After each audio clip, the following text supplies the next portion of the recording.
Alright, welcome to the shop. I had some troubles getting started again today. I've been screwing around with this for a while and I decided to screw it. I don't even know what category this should be in, to be honest, but this is my new PC build for my Ryzen 7 machine.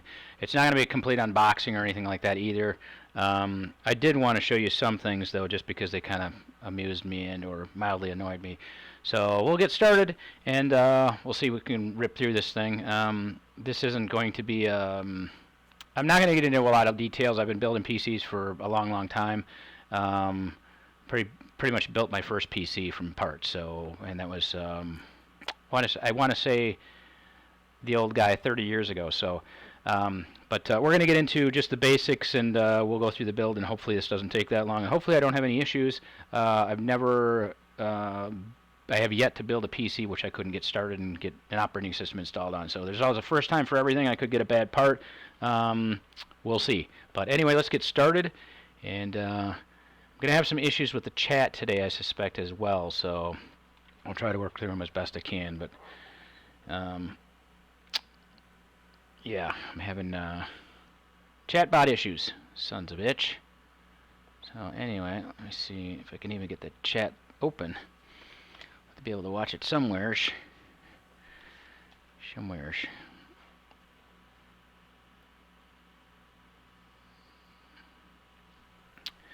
Alright, well, first things first, I didn't open everything yet. This is the processor. Ryzen 7 2700X, 8-core, 16-thread. So we'll get to that in a minute. First thing I wanted to show you was, well, I got a couple things that are in a similar vein. I'll show you this because I can get it onto the bench. This is the VGA power supply.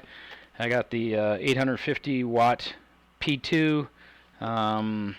It's a Supernova, but you know, right off the get-go, you open the box and I got this bag in here, which I'm not sure if it's for cables or what the story is. I need a bag for my power supply, like I need a hole in the head. So, you know, I got all the cables in here, but as you'll note, the power supply itself is this box. This also is in a bag. So, I mean, I know they're trying to make it classy and everything else, but I don't really need a bag with a Velcro pouch for my power supply. This goes in the box. What do I do with this? So, goofy. And on a similar vein, I won't show you the whole setup because it won't fit, but this big bag, same sort of thing. It's this cheapy, I don't even know what it's made out of, some sort of nylon, something or other. But this is the giant bag that my case came in.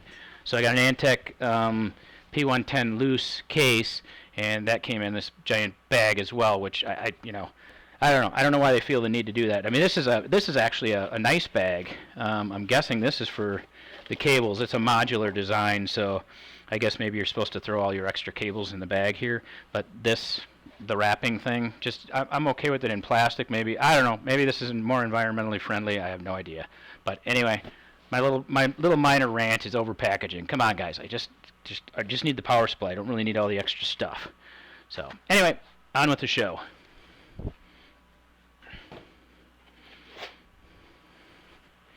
So let's get this out of the way. The first thing we're going to do is motherboard stuff, and I won't get into the whole thing about PC precautions and all that neat stuff. I didn't really intend this as a how-to video really as much as just watch me build one.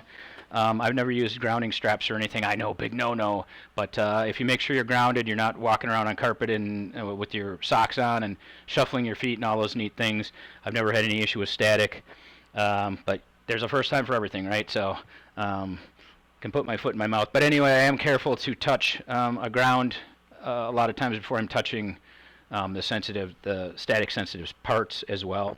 So sorry. So one thing you can do, well, hold on while I cough myself to death.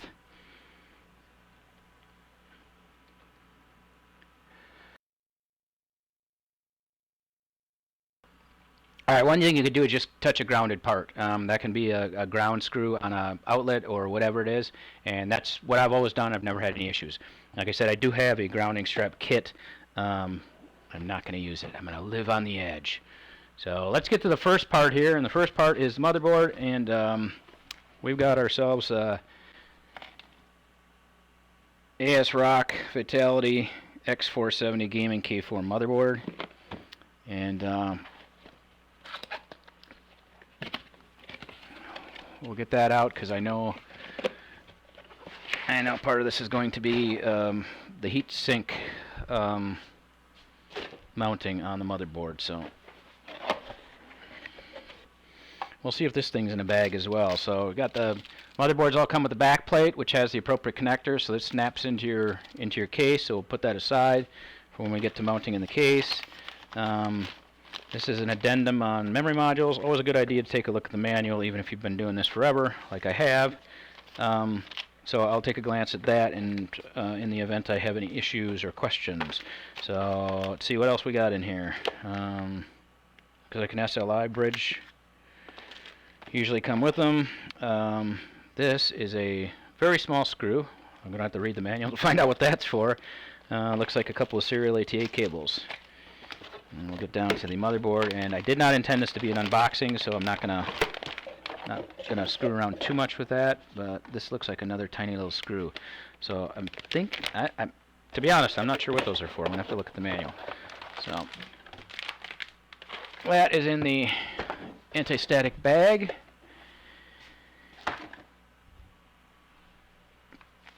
So before we start anything, and I'm gonna take a look here. This is a software setup guide and installation CD, so we don't really need that just yet either. So I'll put that aside.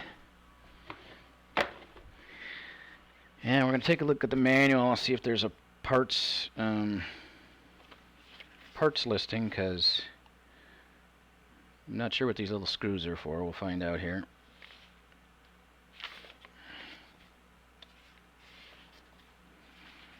Alright, package contents. We got the motherboard ATX form factor, we got a quick installation guide, we got the support CD, we got the panel shield, which is the back panel. It says 4X serial ATA cable, data cables, doesn't say how many, I got 2 it looks like. The SLI bridge card, and it says 2X screws for M.2 sockets optional. Well, there you go. So the 2 screws are for the M.2 sockets, which I'm not even sure what those are. So, alright. Next on, CPU, we got to open this because I know that I don't know. Pretty sure that the CPU fan is like a 2-part deal that has to be bolted through the motherboard. So you don't want to install the motherboard in the case until you got that all worked out. So I don't know if that's on camera, yeah. So there's the Ryzen chip in a little box on the side. Looks like the sticker for your case is in the same box, and then the big box here is the CPU fan. So get that out. So you've got a plastic cover, and I believe this is a 2-piece. Yeah, it's got the pre-installed transfer compound on there, which, oh yeah, my packaging is banged to hell here. This is the bottom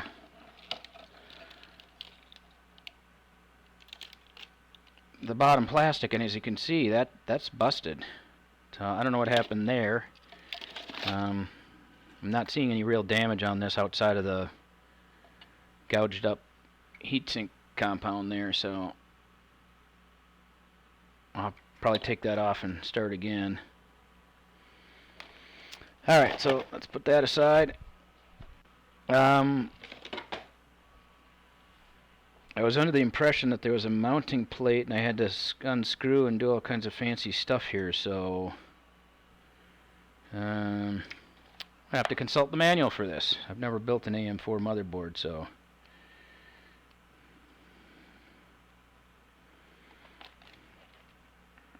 alright, so I've got, I'm not sure what kind of CPU that is. Okay, the mounts are already on this particular motherboard. I was on the impression I might be mounting those. Some of you actually have to through mount your CPU fan, but in this case the plate's already on. You can see this is the back plate on the back side of the motherboard. Alright, now is when we get into the range of you start practicing some anti-static precautionary stuff. You know, make sure you're not touching anything and blowing stuff up. So what we're going to do is, it looks like this is in a zip tied into this styrofoam tray, and this is obviously an anti-static styrofoam tray, because if it wasn't, you couldn't be touching the motherboard. So I will leave that in there as long as I can. Let's see. I am going to cut the ties though, so that I can get at everything.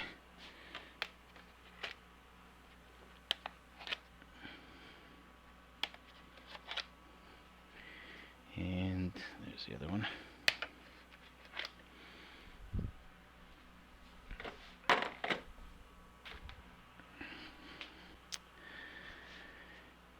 Okay, so yeah, before I do anything else, what I'm going to do is check the case. I'm going to move everything out of the way here, and I'm going to check the case for the mounting holes. The various cases are going to have a variety of different motherboard mounting holes based on the form factor of the motherboard itself. So what I've always done is just brought the case out, set the motherboard in without anything on it, and just note where your holes, which set of holes you're using.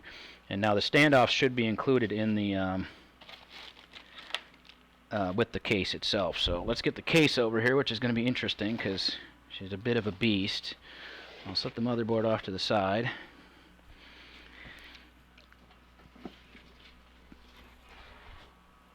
So let's get the case up here. It'll be right in the camera. So this particular case has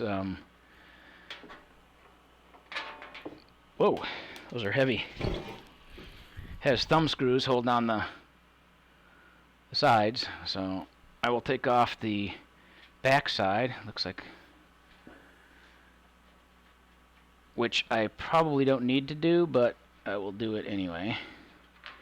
So we'll take the sides off, and how do these sides come off? Oh, they just fall out. Wow, that's quite a cable setup there.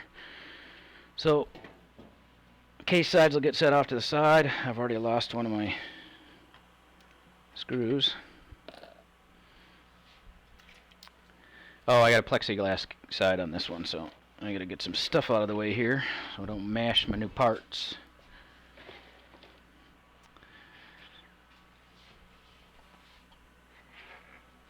So this is the plexiglass side of the case. So this is the, I don't know what you want to call that, top side, side, whatever, but she got a plastic film over our plexi. This is tempered glass. It says please handle with care. So this is a bit of a heavy case because of that tempered glass setup, and she's a bit of a monster as well. But let's pull that off of there and get that out of the way.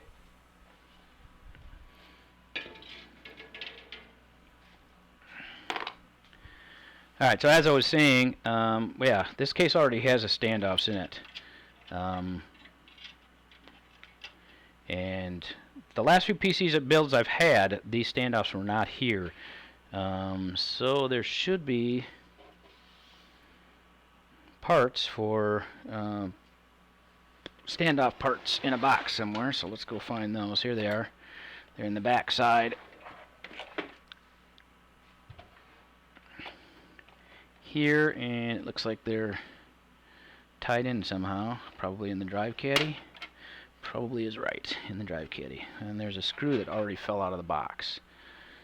So this is just twist tied in here, it looks like, because I'm pretty sure I'm going to need another standoff. So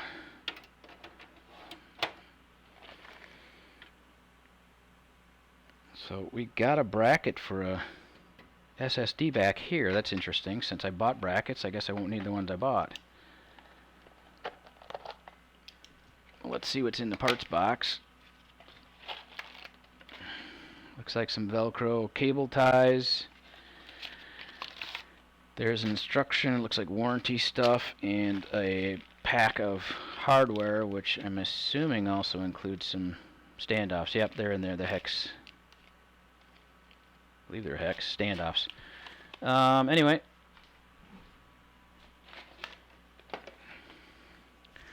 so let's take a look at the gander at the instructions quick. RTFM.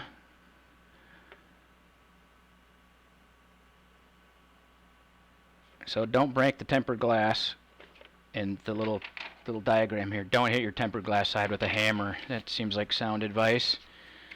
Let's see, we've got a warranty and information guide. It does tell you number of parts you get in the box here, it looks like. And it tells you which cables are which here, because we obviously have a fair amount of cables here. So, alright, so, oh, it gives you 1, 2, 3. It says remove the side panel, install the motherboard, install the video card, looks like install the power supply, which seems like a reasonable order to do things in. Hard disks.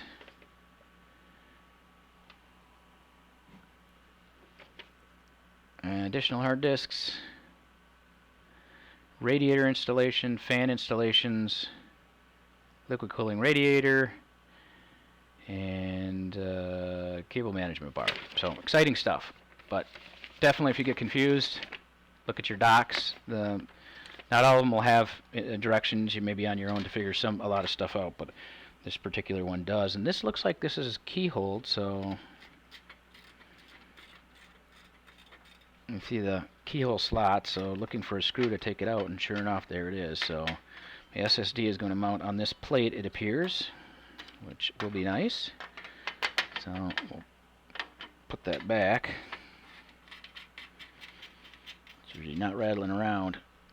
And this is a little bit odd to me, but the drive bays, two of the drive bays, the drives are going to be inserted from the right side of the case as you're looking at it. Normally, most cases you can get at everything from the left side of the case when you're looking at it from the front. So that's going to be a bit of an anomaly, but it's fine.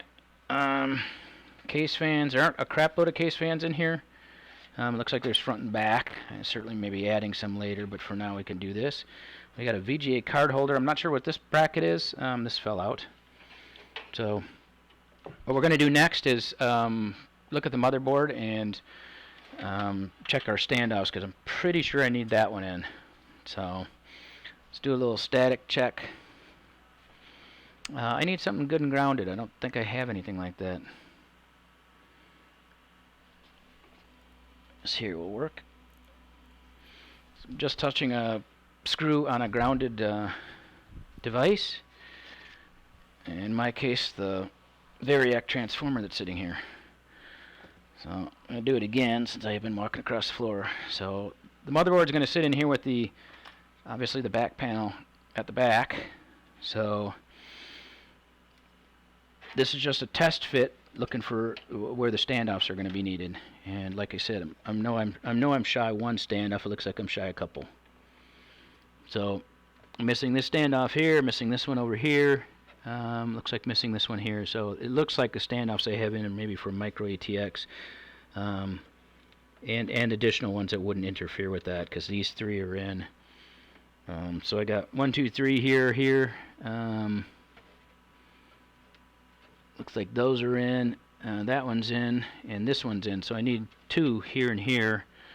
Sometimes I mark those holes with a marker so I can find them quick, but with the black case, that's not going to work so hot. So I'll dump out my hardware here and let this back out. So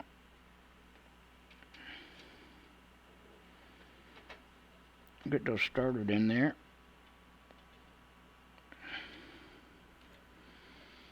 And we're going to glance at the motherboard again and make sure that there's 3 holes there, 3 in a line in the middle, 1 at the back, and then 3 at this end. So yeah, so I'm going to set the motherboard aside again, and let's put it back in the foam. And I'm going to get a wrench to screw those in tight.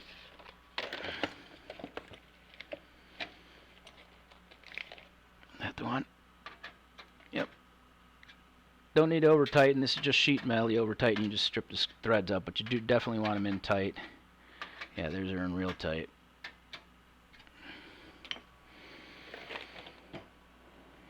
Okay, So case we're going to set aside for a bit, and we're going to prep the motherboard, because what we're going to do is put the CPU on and the cooling fan on a flat surface so that we're not flexing the crap out of the motherboard.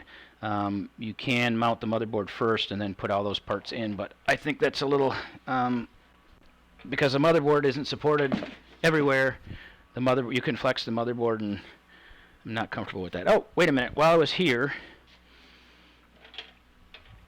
what I should have done as well is put in the back plate. So let's bring it back and do that again.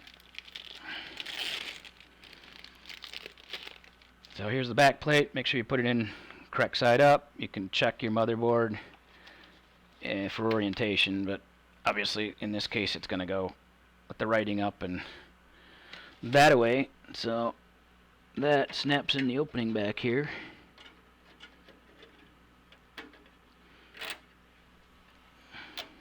That is a tight fit.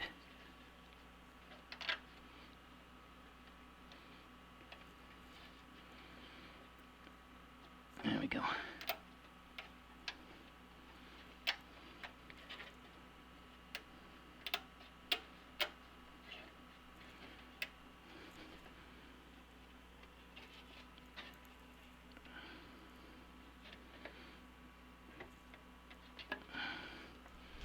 I'm not sure that's in all the way. There we go. Now it's in all the way. All right, make sure it snaps all the way back. If you can see that, make sure it's in there all the way. That went in a little bit. Didn't go in easily. Let's say that, since I couldn't say it the other way. All right, back to touching more ground screws, making sure we're not gonna zap the crap out of anything. Next step is we're going to put in the CPU. And the most important thing in the CPU installation is don't bend the damn pins on the CPU if you've got pins. They're very, very fine. It's very difficult to get realigned. If you bend pins, do not force the CPU in. Whatever you do. I've actually had some CPUs that I got out of the socket that in the process of removing them, actually the heatsink compound had fused to the CPU, and in the process of pulling them out, bent a few pins. So it is possible to rebend pins. You have to be very careful, and you have to have very good eyes and or a magnifying glass in order to get that back in. It's doable, but it's not certainly not recommended. So anti-static precautions again. I'm going to touch my screw here. And we'll get this thing opened. And this is a socket AM4, so I need to find pin 1. And I'm not seeing a clear delineation on the socket, so let's look at the motherboard manual. Did I just put my head in the camera? I think I did. Motherboard manual.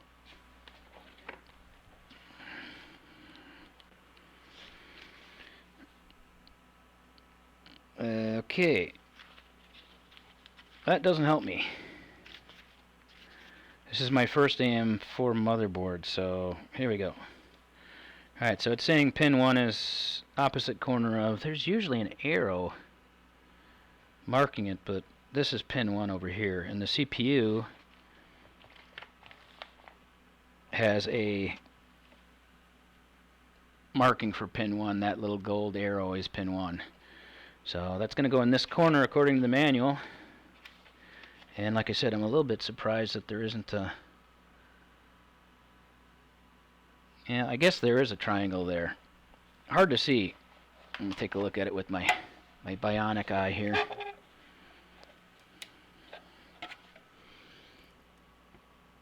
Yeah, there is a very, very small triangle in that corner.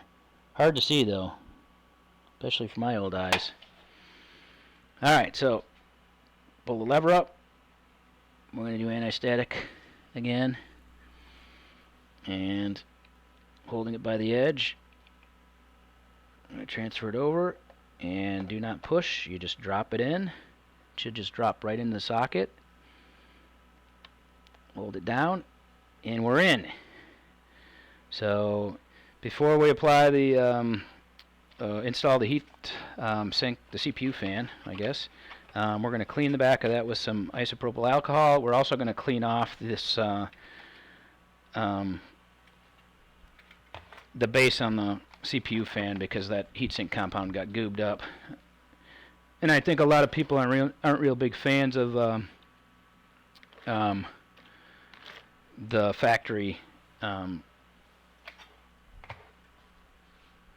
thermal compound anyway, so a lot of people might take that off, but that's yeah, that's messed up. So we're gonna get that off of there. So that will take a second. And my alcohol. Let's get some paper towels. And while we're doing this, we're going to move this motherboard again because I do not want to dump alcohol on the motherboard. That would be probably not so good.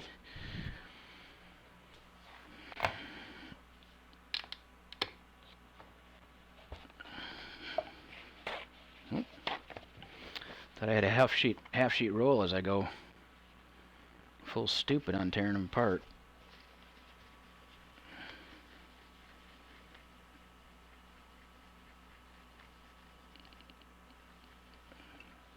Alright, so this is going to be a bit of a messy process. This cooler has some slots in it. Let's see, you're running this way in the middle of it, so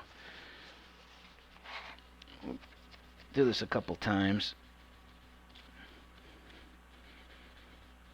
Do our first cleaning to get off the bulk of the thermal compound, and we'll do her again.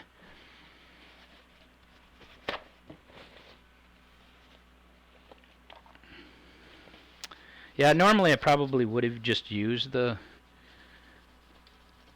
fan as was if that compound patch had not been screwed up, but it was, so we'll do it from scratch here.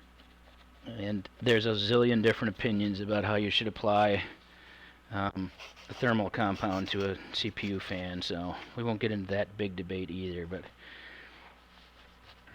I'm still seeing a little bit in the grooves, but it doesn't seem to want to come out, so we'll call that good. This isn't rocket science.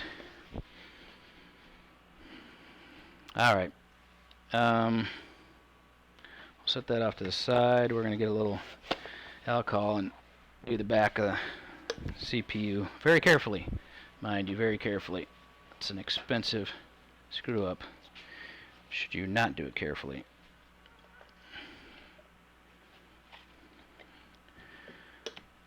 Let's get the motherboard back over here.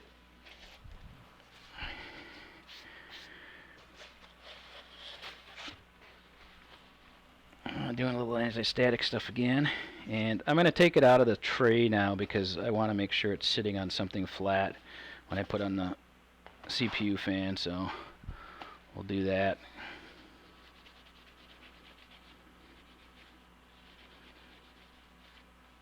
Now the CPU out of the box should be pretty clean, but I'm going to do that anyway because once this fan goes on, it's probably not going to come off. Or hopefully shouldn't come off. Alright, on to thermal compound. I've got my, what do I have, Arctic Silver. So like I said, a zillion different ways to do this. I got my way of doing it, so I will do it that way. Normally I say a pea-size blob. We'll call that a pea-size blob. And we're going to spread it around with the finger.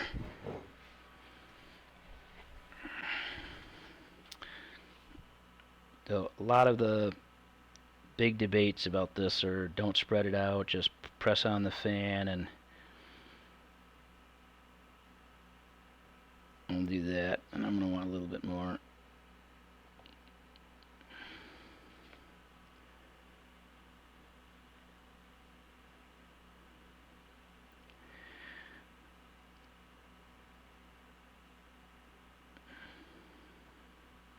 Alright, happy enough with that. Get our fingers cleaned up a little bit. When we pop on the CPU fan, keep in mind that there's usually a power plug, and you should try to orient that toward the side where the CPU fan connector is, in this case over here. But I'm thinking twice about it because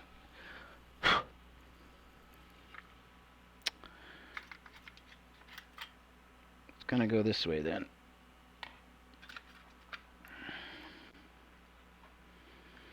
Alright, so here we go.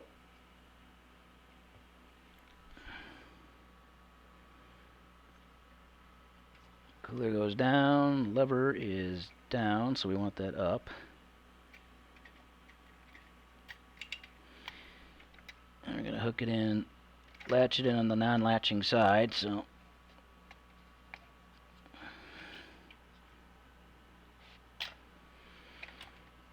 these are a little fiddly.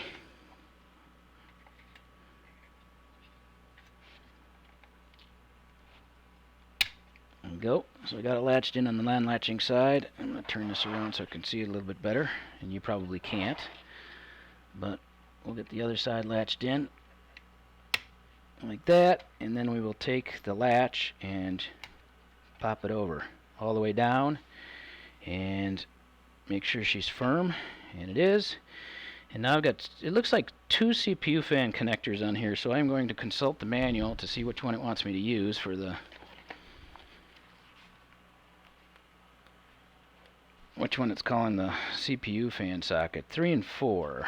So 3 is it says number 3, so the other one's supposed to be a water pump fan connector, so 3 is the one closest to the CPU. Alright, so that's done. I'm not a big fan of that. That's sometimes I mount the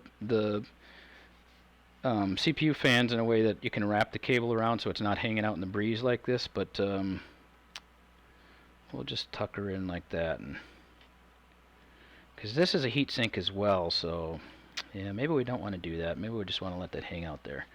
Alright, again, observing static precaution stuff. We're ready to install the motherboard in the case. So let's get the motherboard out of the way for a moment. Now let's get the case over here.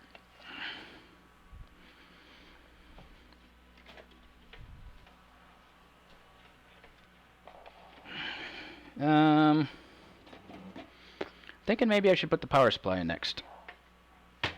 Let's take a gander at how that's supposed to go. Okay, so the power supply is going in the back corner. I don't know if you can even see that. Let's move this away a bit. So power supply is going in this corner over here, and there's an odd block back here. I'm not sure what this is, with plastic on it.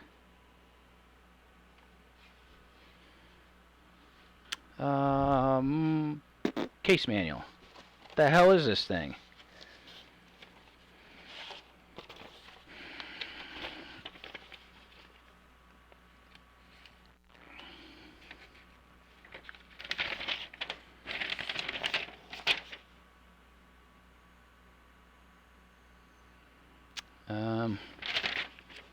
We don't know.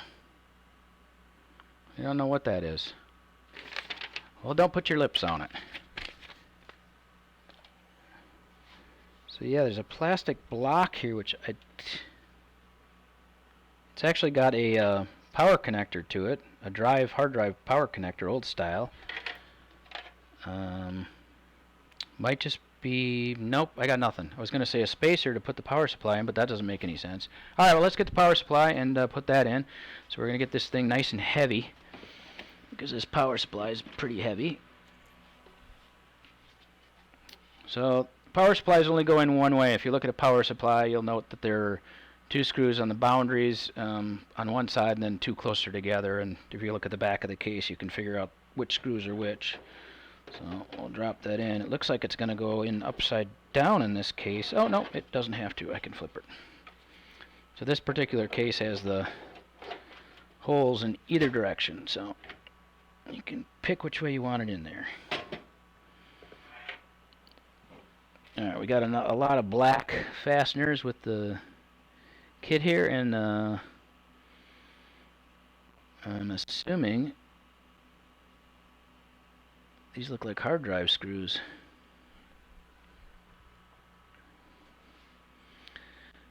Assuming some of these are larger screws. There's some. Should be 4 of these. I'm only seeing 1. Oh, there's another one.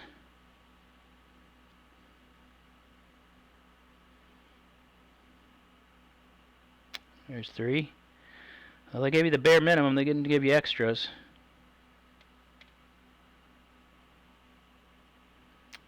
Not seeing the 4th. It's got to be in here somewhere. Is it still in the bag? Ah, still in the bag. Alright, 4. So we're looking for the typical general purpose PC hardware screw. It's usually got a could be driven with the nut driver or a Phillips head screwdriver. So we'll get out the Phillips head. And modular wise, it's going to be interesting to plug in all those doodads.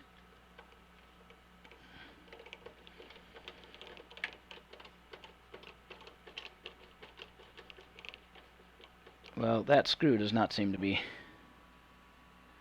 really gripping the... I'm going to try a different one.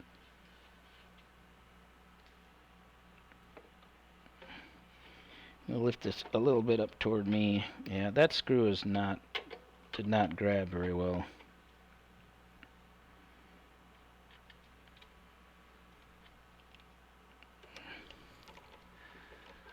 I'm hoping it's just, yeah. They didn't really want me to use that screw hole, I guess.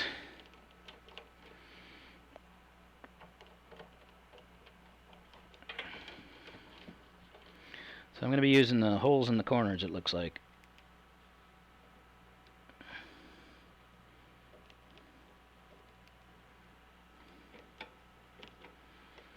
I have to loosen these up. Needs to move a titch.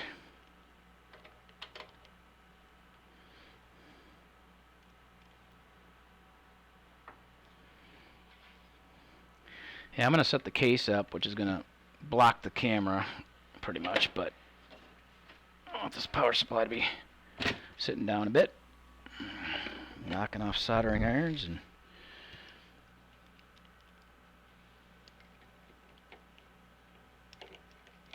yeah, that's better.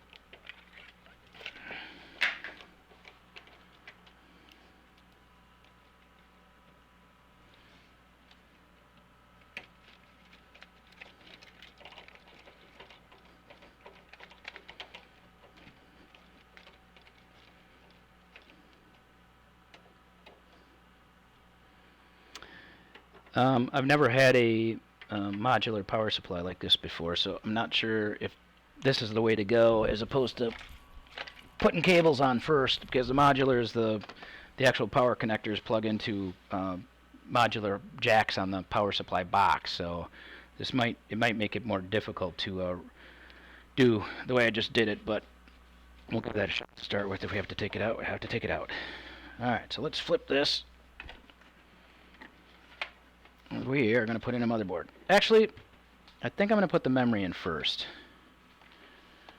I probably should have done that before I moved it after the CPU thing. So let's get rid of the case again. A little anti-static precaution. Get the motherboard back over here. I'm going to set it back on the flat surface, and usually DIMM 1 and 2 are closest to the CPU, but again, read the manual. Yep, A1 and A2 are the first 2 slots. So let's get our memory out.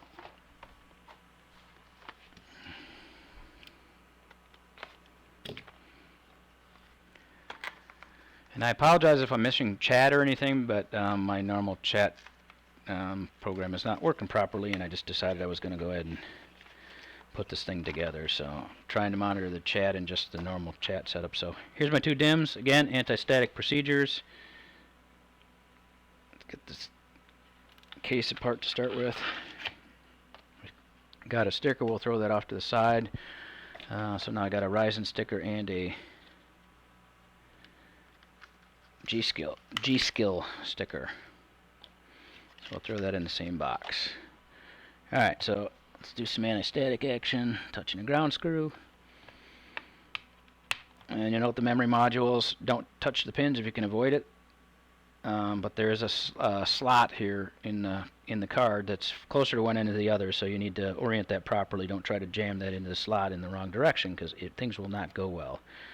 So those simply snap straight down. They should snap in. In this case, there's only one snap connector on one side, but when it drops in the slot, that connector should snap up and latch onto the module.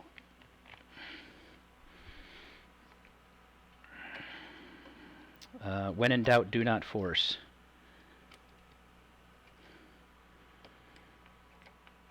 Alright.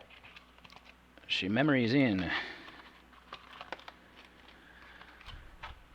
And I just was thinking about it, and I just realized I don't really have a scheme for connecting this thing up to boot it for the first time, so that may take a bit of time.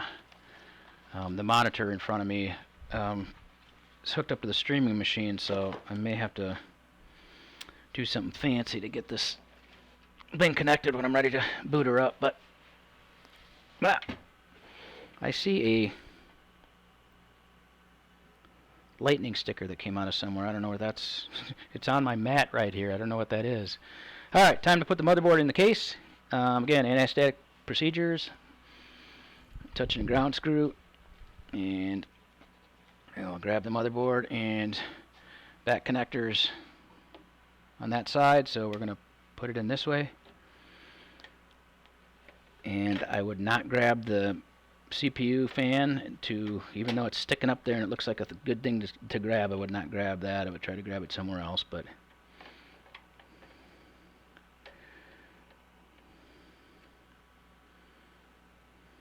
okay. We already have an issue here.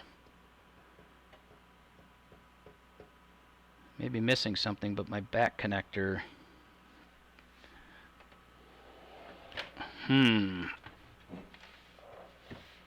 That back plate is too far back from the motherboard. Oh, okay, I see what I did.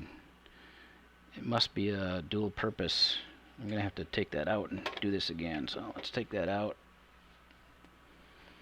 Set her over there. Yep. Interesting. I've never seen that before. I've also never spent that much money on a case, but this case apparently has, you can put the back plate all the way at the back, or you can put it looks like at this lip there, and that's where I want to put it. Unless I've just confused, maybe that back hole is not for anything, but I needed to put it here.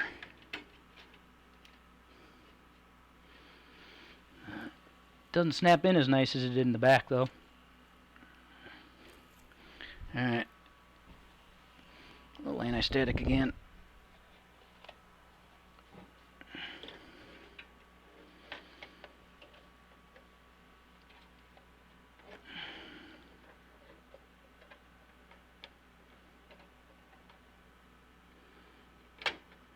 Alright.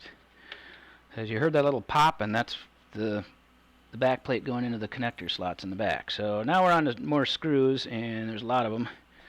So we'll get a couple started here.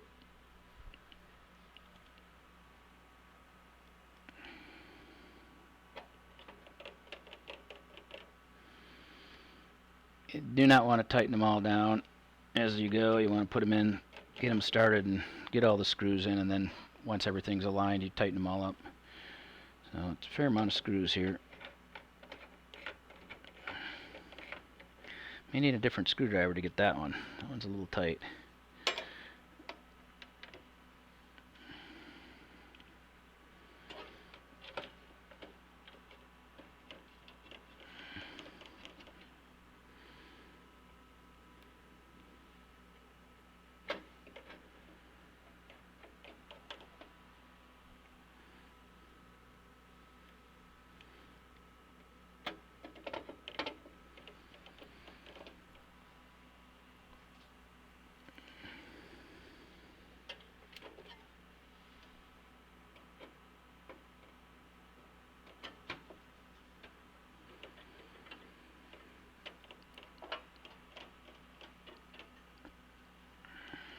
Let's flip it around a little bit so I can get at the other two screws, the last two.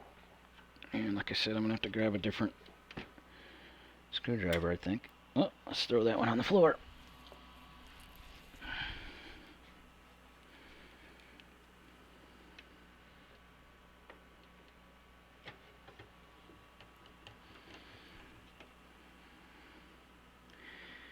And one more right next to CPU fan connectors. And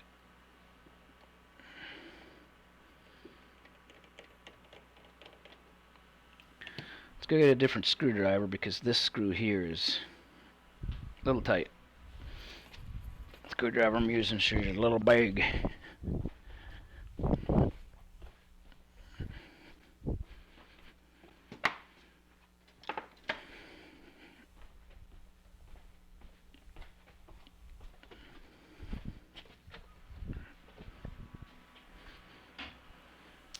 Alright, once I made sure everything's aligned and everything's lining up on the back plate like it should, take a gander at that, and it's time to start tightening down the screws. So I will do this one first since that's the one that seems to be a bit tight.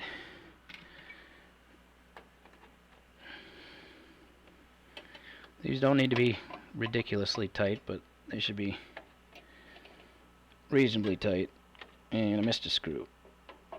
Better put that in. Missed that one.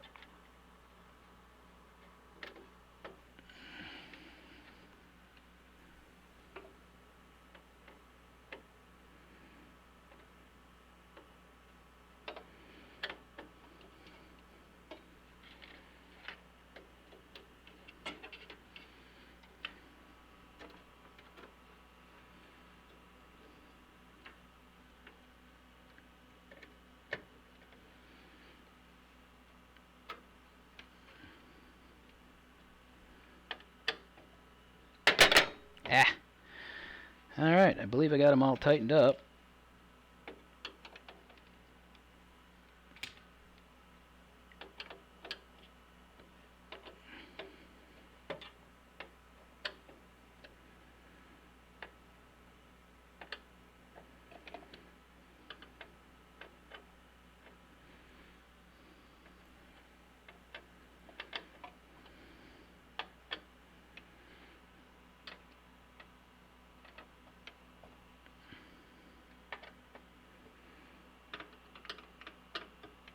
Alright, on the power supply hookup.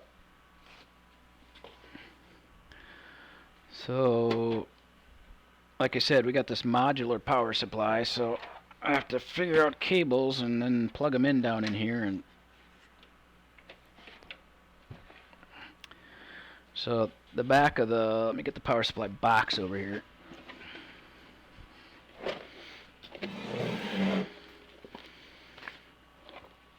So the modular supplies have a, well, that's not one of them.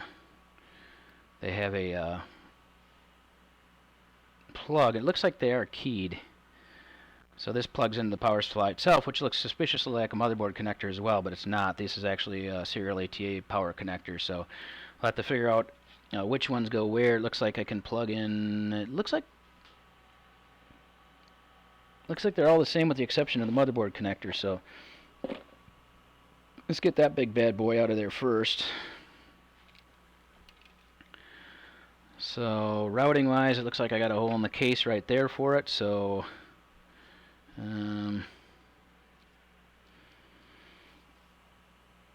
thinking I want to push it in this way. So unfortunately, again, I'm going to be blocking the camera a lot, but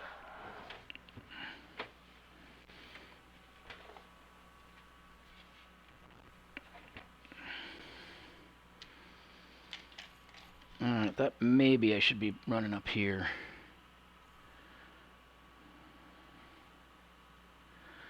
Okay, which one's which here?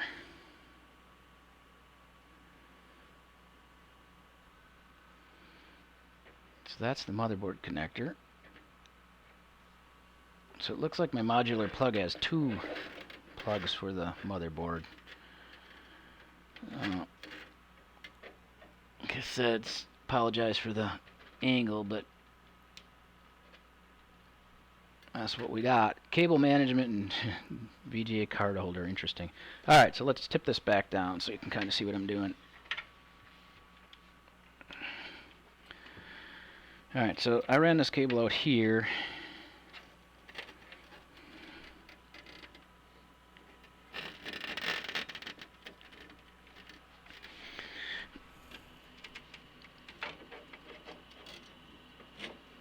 I'm not sure I wanted to do that. This is a pretty big cable with a pretty tight bend, so maybe didn't want to run it out that way. Take a look at it. This is kind of getting into the artsy-fartsy part of your cabling. Is you want neat cabling, you may have to experiment a bit with where these things go. So let's take a look. You can run this to a different place. I think maybe I should be running it maybe straight out the bottom.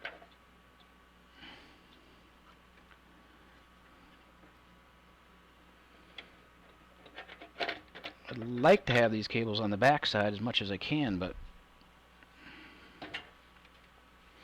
I'm not seeing it right now. Alright, so got a lot of cables like tucked in here, but I think we need to get these out of here because, oh yeah, because there is actually there are some cables in here that are just being stored here, it would appear. So we got, oh, it's an HDMI cable, I gotcha.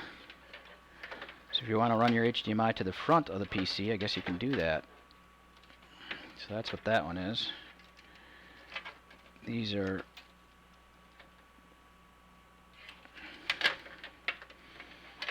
low voltage cables.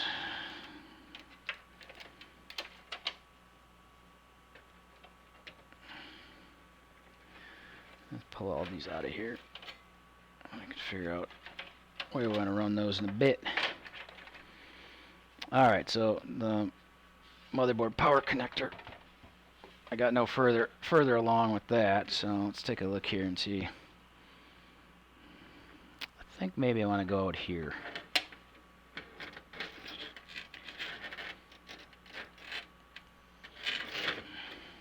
Yeah, maybe not.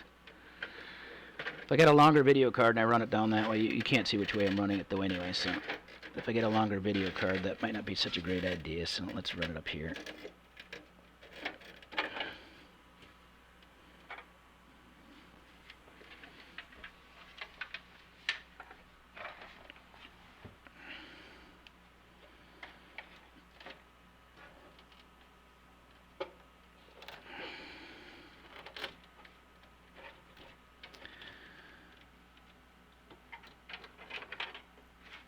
So yeah, it looks like the motherboard connector has a dual connector, and this is what I was talking about earlier. Is this might be troublesome to try to plug into this modular supply with the box already in. I may have to take the box, the power supply itself, out so that I can plug in cables, especially later. Yeah. Do I want to run that out that hole?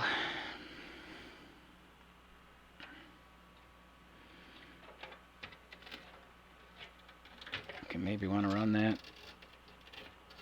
I kind of got to use some caution here because this is already attached to the motherboard, so I don't want to be banging it around too much either. Oh, and I should have added, I don't think I added it at the beginning of the stream, if you really, some people believe in putting together these computers on the bench first. And I'm not sure, I accidentally hit a button. It's talking about shutting down my OBS. So I better move that keyboard. So, alright, so I'm still going around and around about where to route this main power cable. So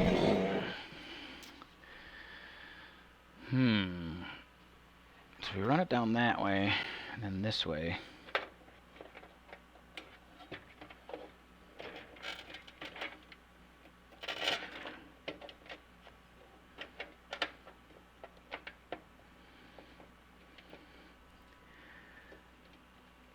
Got it stuck. Yeah, I think I do still want to run it out that way. Upon further examination.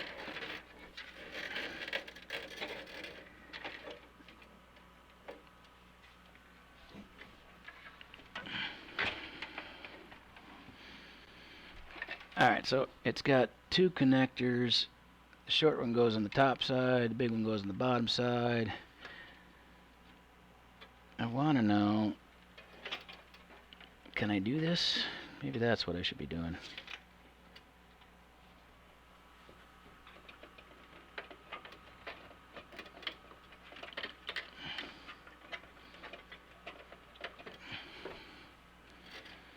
Maybe that makes sense. Do that. Alright, so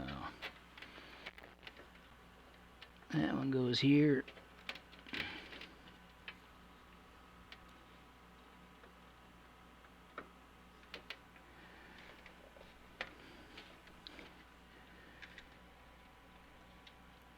This one goes here.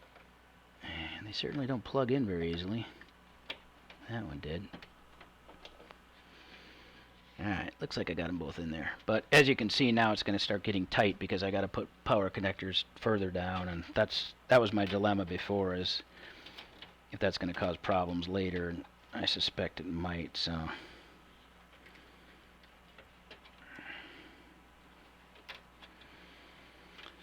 alright, that is the main power supply, main motherboard power supply connectors. Now we're looking at another power supply connector. What is flopping around there? Just those cables. Alright, so as you can see, I ran this here, and I'm not a big fan of how that's...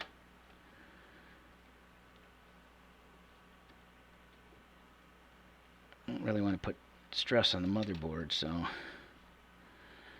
want that cable to be not under tension. Okay, I think I'm happy enough with that. And you can see I ran it down around the corner here and then back out, so keep it out of the main area. If I get a long video card, that's going to go in here, and I don't want it to interfere there. Alright, I need to get this connector here, which is technically called the ATX 12-volt power connector. And let's take a gander at what they want connected on that. And sometimes you don't have to connect all of them, but you do have to connect some of them. So let's take a look.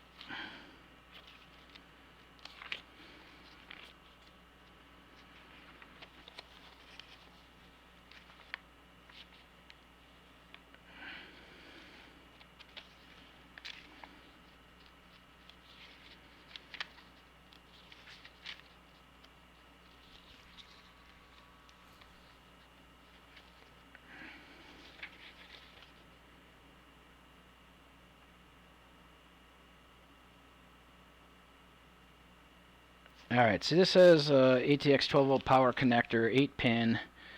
Provides an 8-pin ATX 12-volt power connector to use a 4-pin supply. Please plug it along pin 1 and 5. And then there's a 4-pin ATX power connector, which I'm assuming I need both. So let's see if we've got one of those cables. So I've got a 4-pin here and an 8-pin. So let's look in the magic box and see if I got one of those. And what did I do with the magic box? I've lost it. I have freaking lost it. Oh, here it is.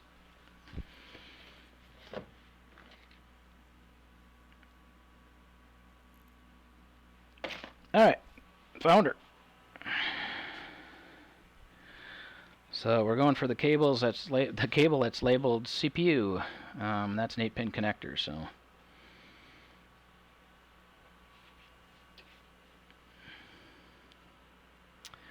And it looks like one end is split and one end is not, so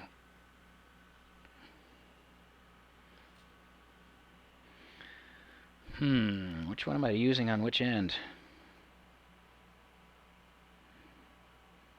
They look to be the same.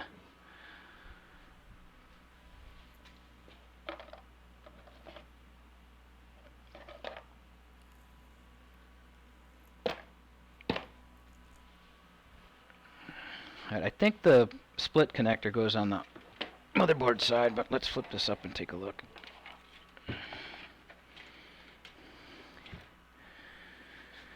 Alright, and now we're getting into the clearance problem that I was concerned about, so I'm putting my head in front of the camera, realize, what can I say? can't come off normally. Now let's find the CPU connector. That's the first one. I just bashed the camera with my head, I think. Alright, so this is precisely the issue I thought I was going to have, so I'm going to unplug these.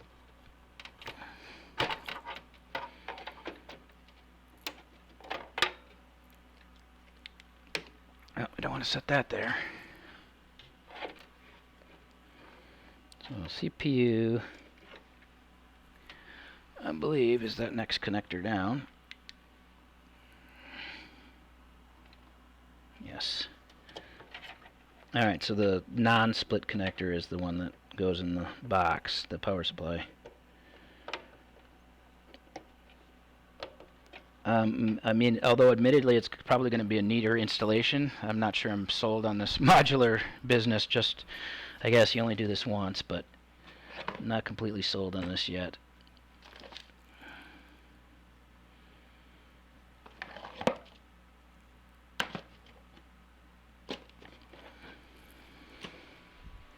Okay, it's got a couple of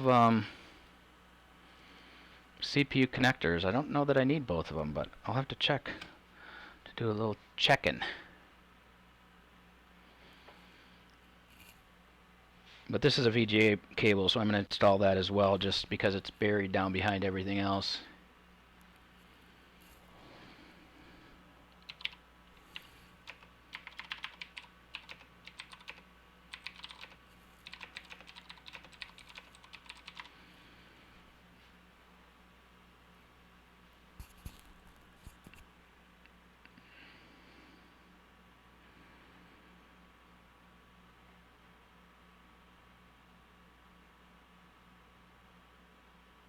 The extra 4-pin is for extreme overclocking.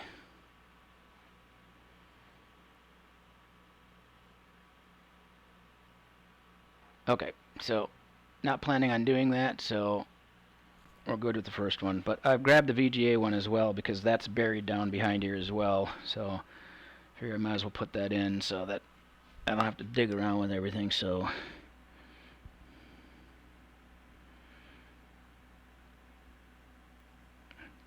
well, it looks like there's several VGA connectors on here though, but we'll put in one for now. In fact, I think I'm going to unplug what I just plugged in and try her again. So VGA 1 is that one. So it's VGA.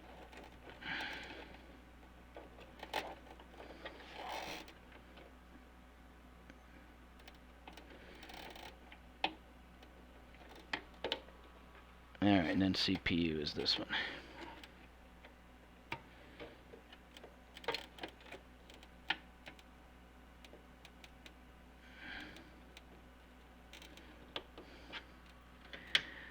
Alright, do I want to plug those in again? Yeah, what the hell.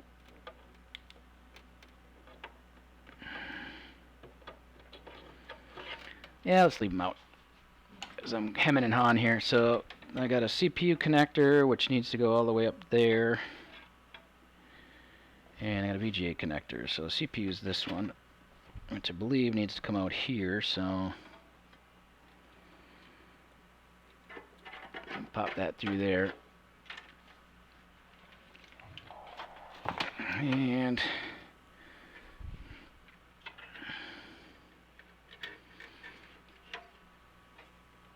flip her back down so you can see.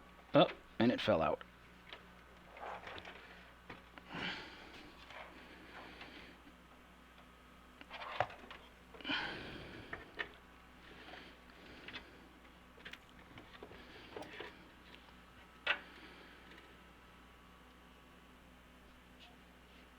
Alright, latch is on that side, so she's going to come in this way.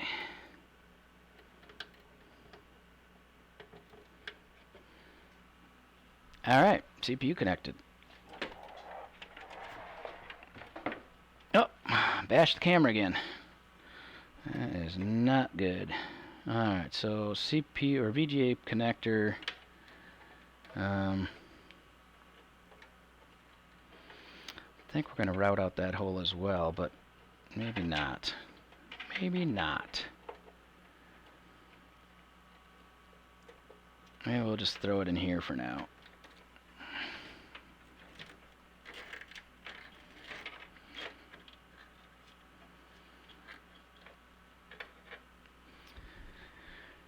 Okay. What next? What next? What next? I got some rubber feet with the kit. I'm not quite sure what those are for. Yeah, so cable routing and all that, I'm not going to do a lot of it just yet. In part because I may be moving stuff later, but I do want to do a little bit of management. So let's use our twist ties to temporarily grab it. There's a little points on the motherboard or on the case itself that I'll flip it down here and show you.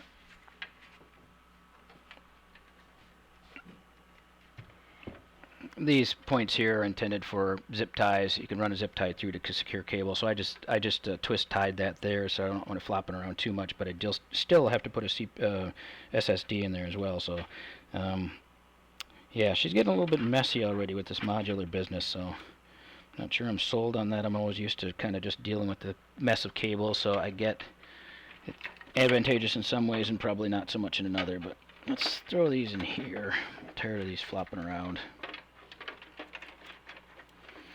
Not too worried about the front connectors just yet. We're looking for the basic stuff so we can power this thing up and make sure that it works, and maybe even install the OS, but the rest of it is not that important just yet. Granted important, but not just... Alright, so where am I at with connectors here? We're going to need some front connectors, because obviously the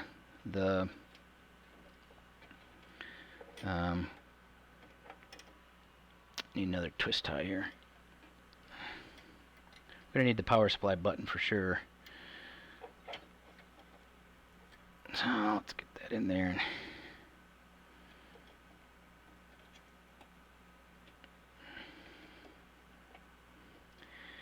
Yeah, that might be interesting. Okay. So what else have we got here?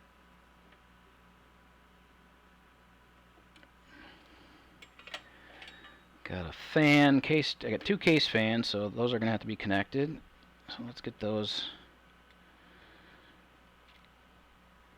open. Get the twist ties off of those. We'll lay her back down so you can actually see what's going on. So, and we will locate CPU fan headers on here. One of them looks to be right there. And we got front panel connectors here. Here's CPN. Here's the other fan. I'm not sure what I'm even trying to say there. Alright, so let's look at the motherboard manual to see where it wants me to connect these case fans.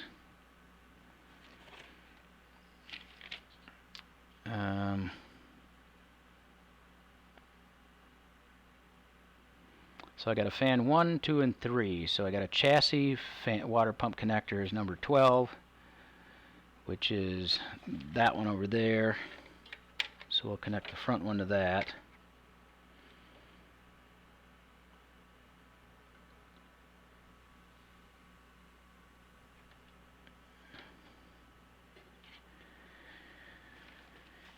And fan number 2 is number 19, which is way up there. Fan number 3 is number 21, which is a little bit further back. So let's use 3 because a little bit closer to the back panel, a little more out of the way.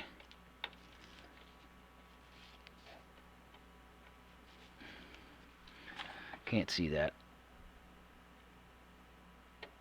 Don't want to bust something, so didn't seem like it was going in very good, but she's okay.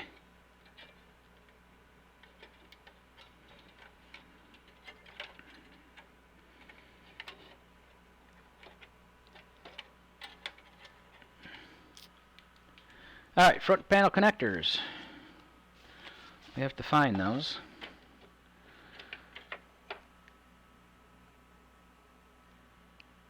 This is USB 3. Once again, consulting motherboard. The USB connectors are these two back here. So, which is which? Number 8 and 9. So, 37 and 8. USB 3, 9 and 10, and 7 and 8. So, we want 7 and 8, which is this one.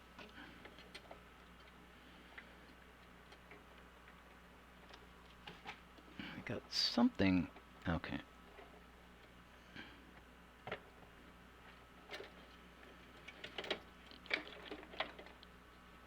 Alright, so not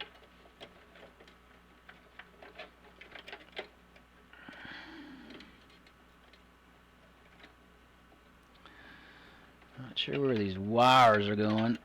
Not sure what I've even got back here. Let's flip this back up again. Got stuff caught or what? So that's a front panel connector.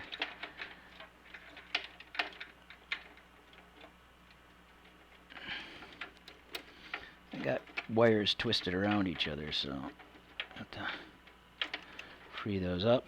Alright, so that's the other connector. So what do we got here?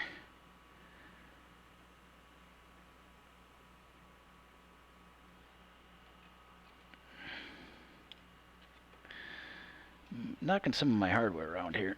Let's get that out of the way again.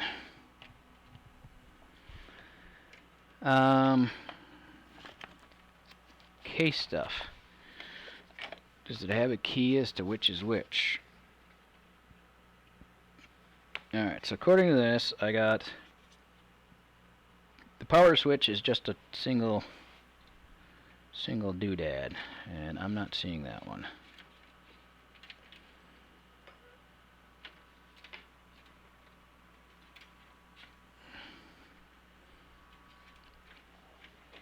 Okay, we've got an HDMI connector for the front panel, which I don't think I'm even going to use. So let's get that a little bit out of the way.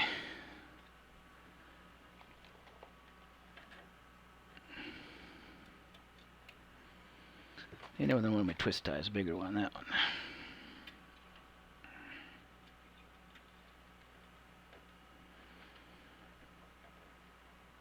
Let's try to tie that one up, get it out of the way.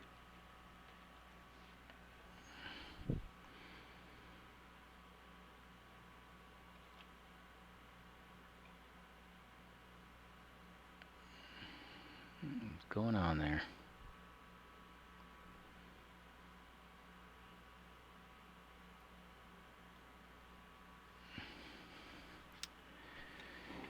Okay, so what have I got here? I've got, according to this, two connectors, which is a side panel white LED and a side front panel RGB LED, and then an RGB control and a high def audio. Yeah, I'm missing some of these connectors.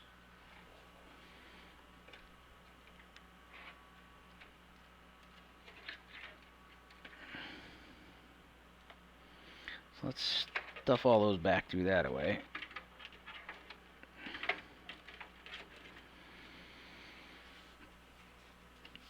Let's lay this back down again. I'm trying hard not to drop it. So I'm missing my power.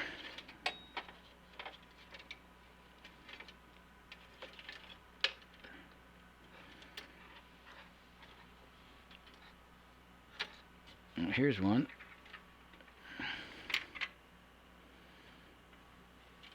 What is that?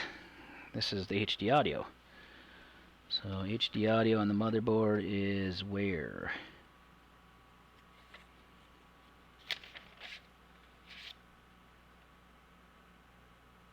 HD audio is 27, so it's all the way at the end. Yeah, it's all the way down there, so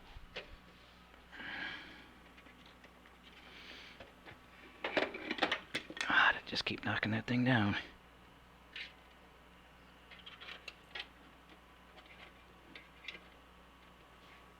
Yeah, I'm not sure if I'm wild about that, but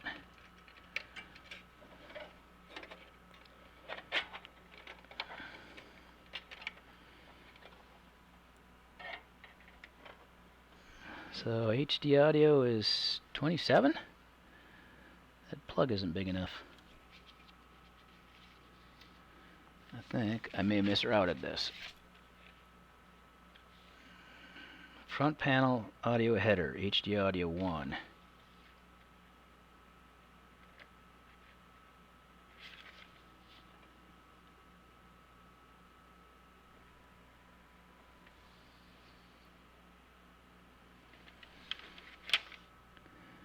Really? Because that's got a pin out there.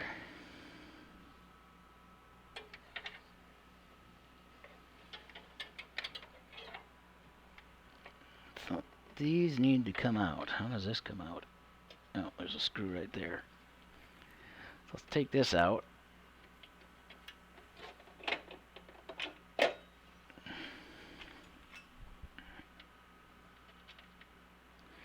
least I can see what I'm doing. And it says that one goes here. It seems like it's a really large...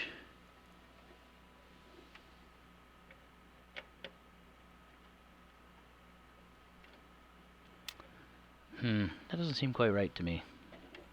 But we'll roll with it. What else I got here? I got RGB connector, or yeah, the RGB LED stuff.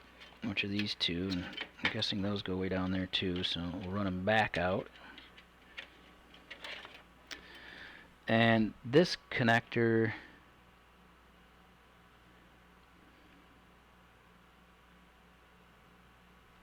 I'm still missing my power switch.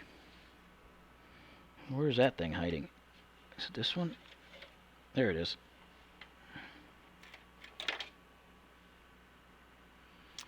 Alright, so where's the front panel connector?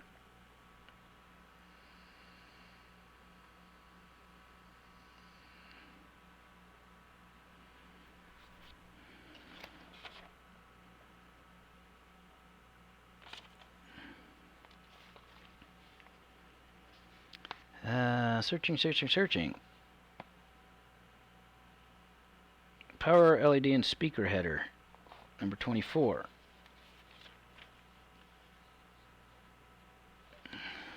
So that one.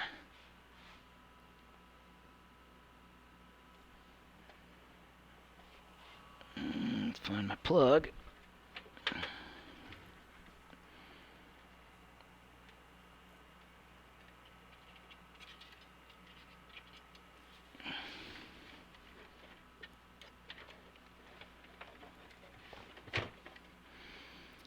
Alright, now we gotta look elsewhere in the manual to find where that actually hooks up. And it just wants to fly back out of there.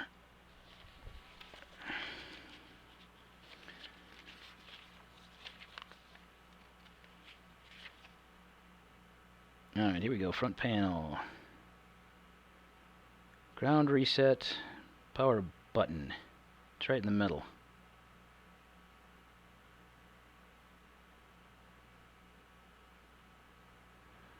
So it's the short two. Okay. Sets up that way, so power button's these two.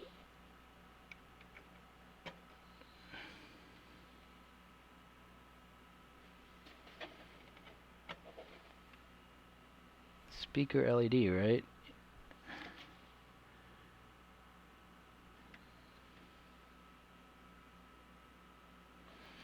Alright, having second thoughts about that one. It says speaker PLED. That is not what this says. 9-pin panel.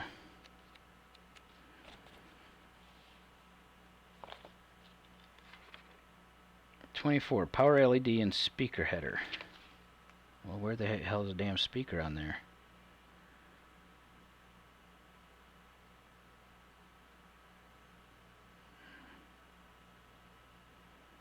Okay, I want the system panel header.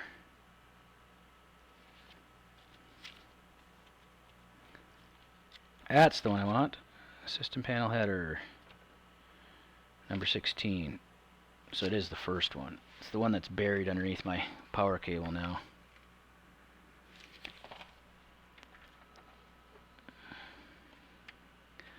So that doesn't need to go in there. It needs to go somewhere else.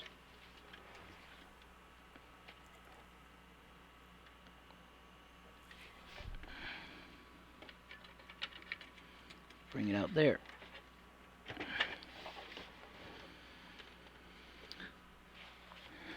Alright, so front panel, header. Power button is the one next to the blank.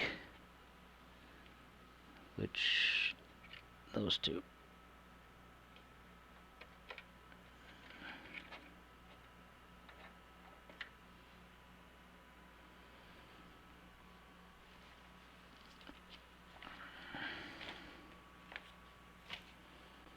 Alright, I still have not determined what this is.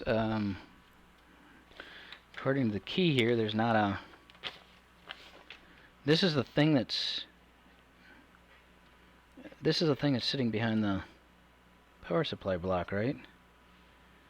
Not sure what that is.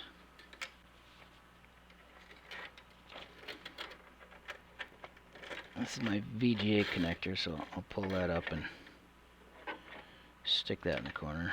So we're going to ignore that one. We're just going to ignore it. We don't know what it is, so we will ignore it. That I'm going to route again.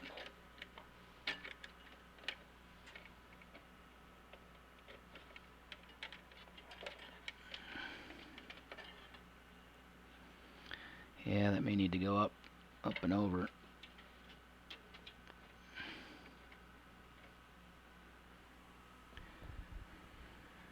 Okay,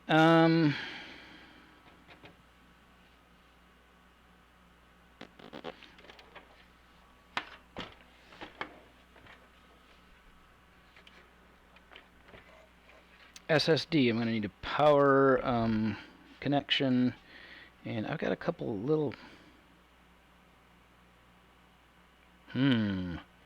That's interesting. I'm not sure what these are for. I think these came with the motherboard, these little cables. Maybe not.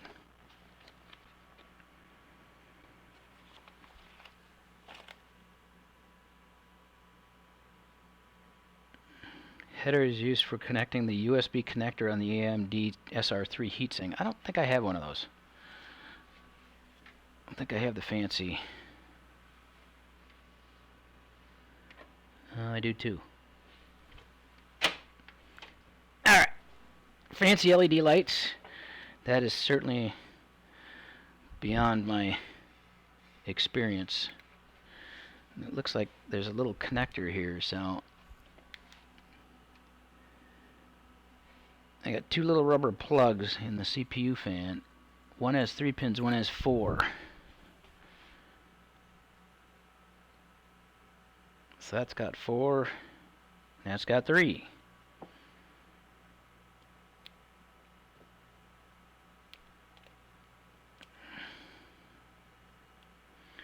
So I'm thinking that's what these are for. I don't know which way these go in. That way or that way?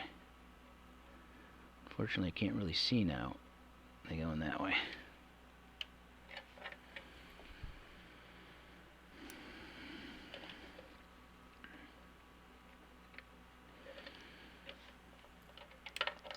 Alright, fancy schmancy. Colorful LEDs. Try to straighten out the cables a bit. I gotta figure out where these connect.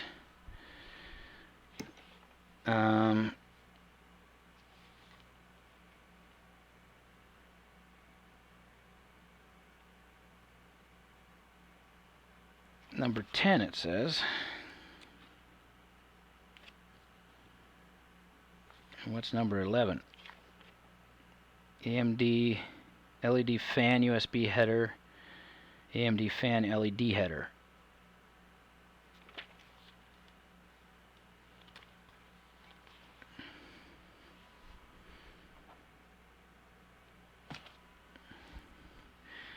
Again, fancy schmancy, man. I don't know about the...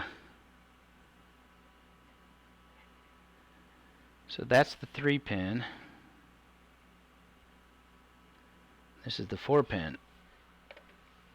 I don't know what I'm looking at here. I don't think I have a manual on the AMD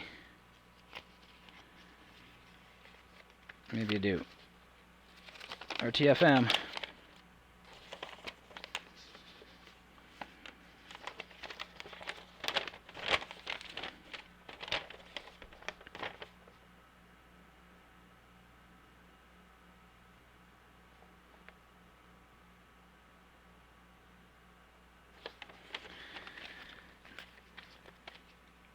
Alright, I got a 4-pin connector on the CPU fan and a 3-pin connector, and I'm not sure which is which here. Because I got some just straight header pins on the motherboard, so this one says USB. And that one's got a mark pointing at that end.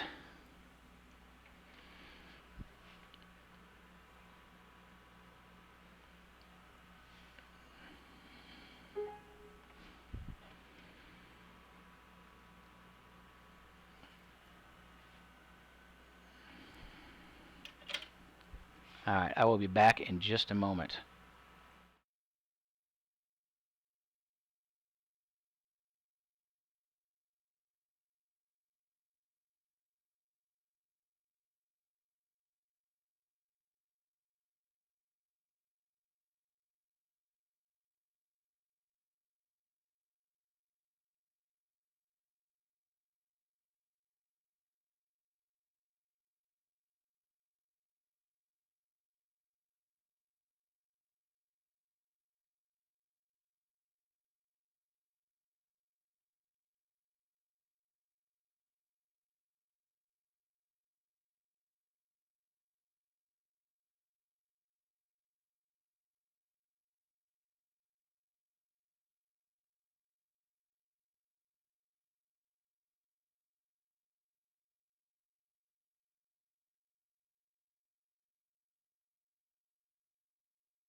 Alright, I'm back.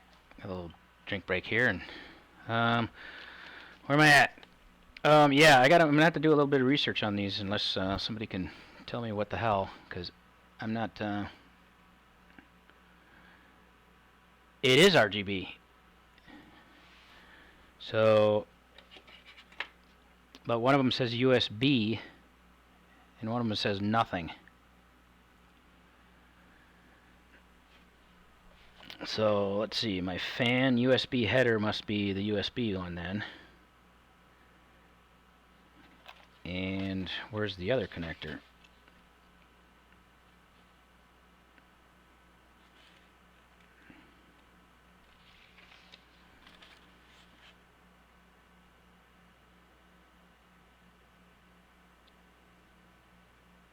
Header is used for connecting the USB connector on the heatsink. Okay, so that's this one. And number 10. So number 10 is that one.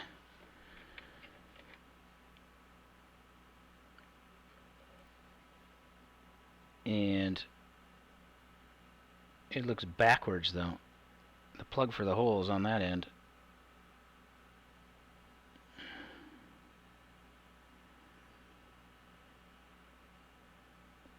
Really, three in the middle are connected? 1, 2, 3.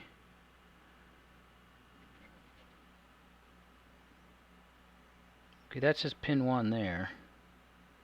Connectors are there, so it's got to go in this way.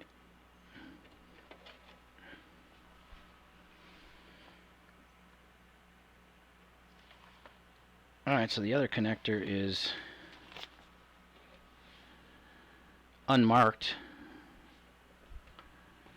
Oh, the RGB connector is what? RGB LED header?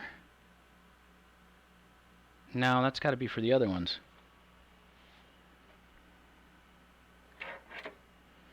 And what did I do with those?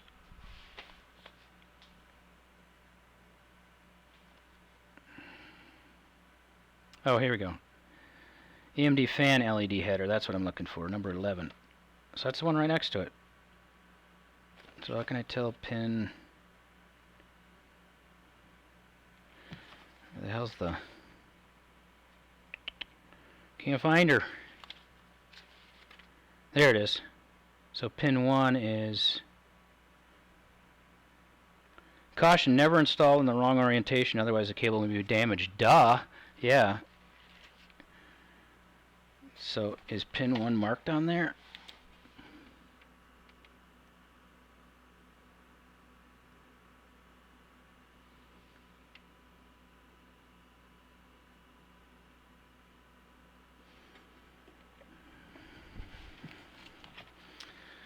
Let me get my orientation here. It says pin 1's on the inside, so we're going to go with that. So that's that one.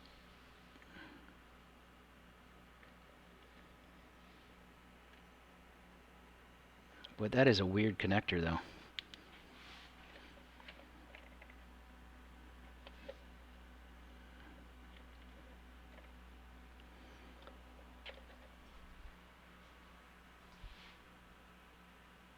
Alright, X470, does that look right? I mean, this USB one is a double row connector, but only one row of pins is actually connected to the cable.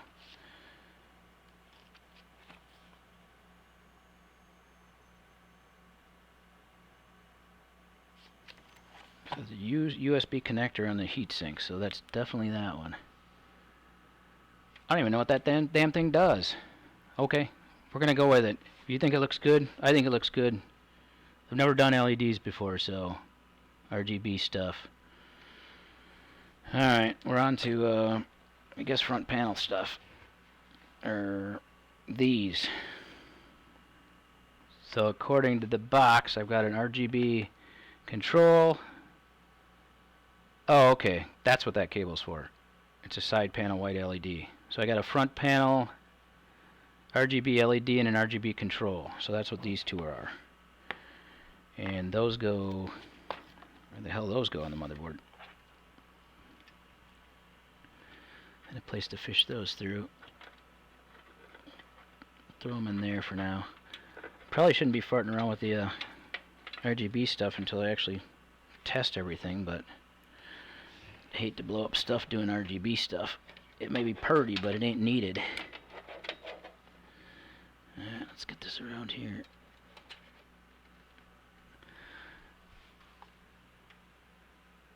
Just turns on the lights. Yeah, I know. That's why I don't want to blow up the whole system farting around with the colored LEDs, because I got LEDs in the memory, the DIMMs too. Alright, so it says the Antec... Oh, wait a minute.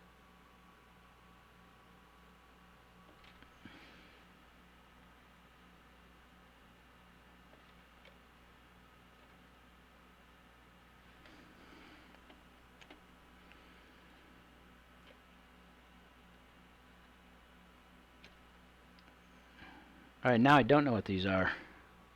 One of them's RGB control. There's two RGB control cables?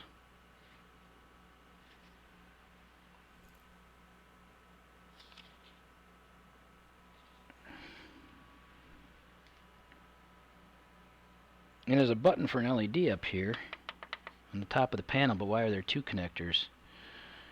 Alright, what have I got on the motherboard here? RGB LED header is number 17.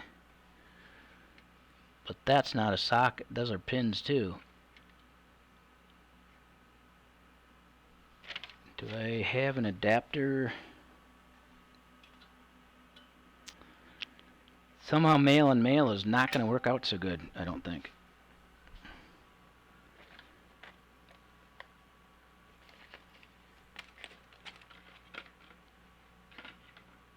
Am I missing something here? Got serial ATAs there, USB. I'm not even seeing any female connectors on the board now, so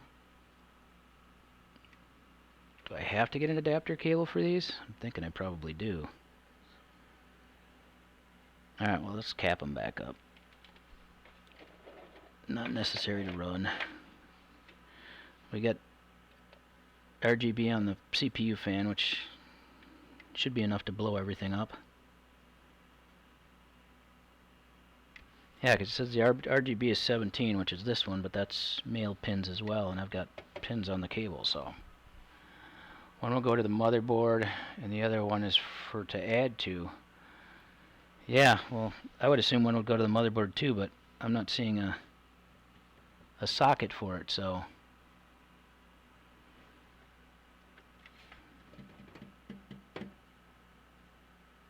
And I don't think I got a adapter or anything for it, so.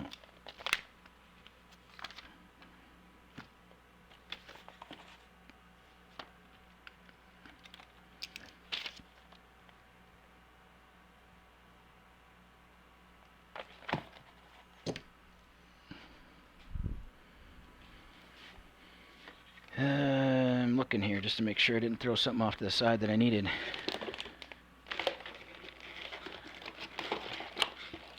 Oh, nope, these are serial AT cables. A couple of those screws.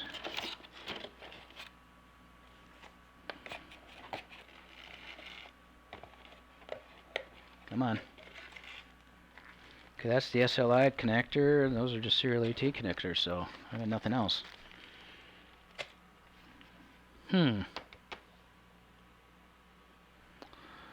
I wouldn't be crushed if I didn't get my fancy lights, but I did pay for them, so.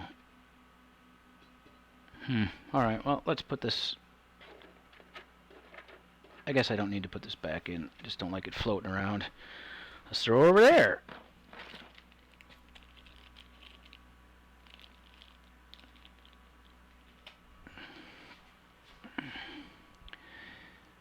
You may have to use one for the AMD fan and add the fan to case RGB cable.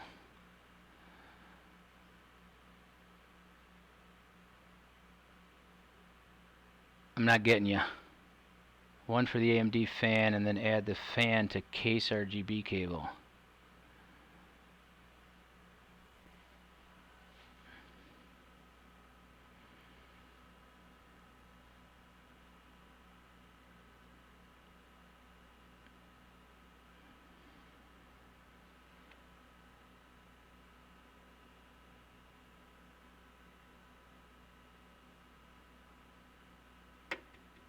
Nope, not getting you. Because it would work. It would plug into this one, but then I'm still going to need female for that. Not getting you.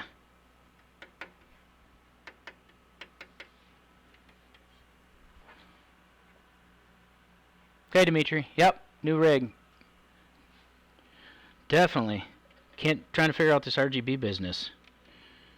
So I got an RGB button on the front panel, and it has two male pin headers on them. And alright, X System says 2 cables should have pin and 1 shouldn't.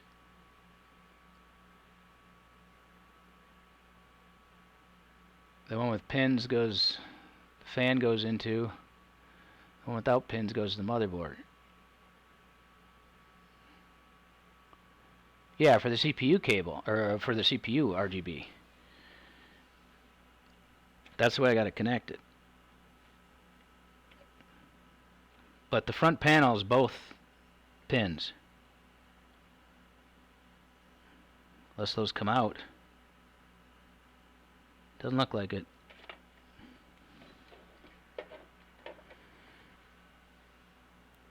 Because I thought you were implying that I could piggyback them, which I get, but I'm still short a female plug.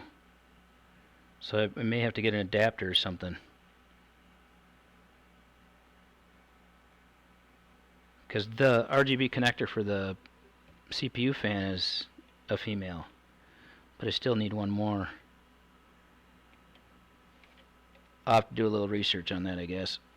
And these cables are way too long.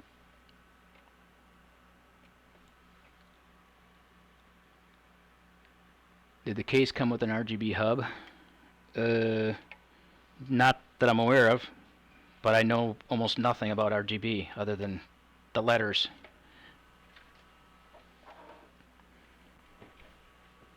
I mean, I'm assuming that would be... Let's take a gander.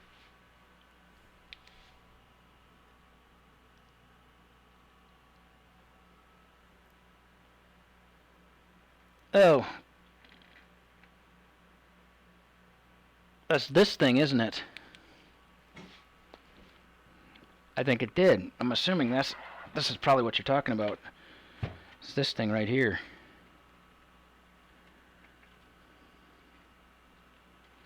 That looks like an RGB hub to me. It says BRG, BRG, and there's a, looks like a 12 volt connector and switch.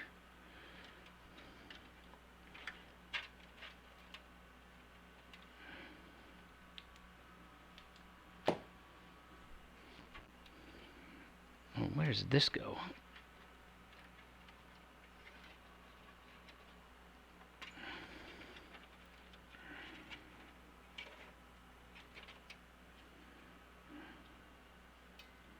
Got wires just floating around here. I don't even know what they do. This comes off of the switch, it says.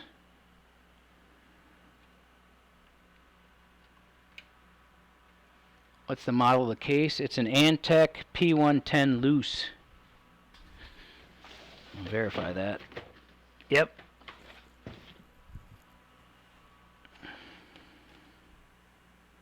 Well, maybe I missed that in the flyer here, because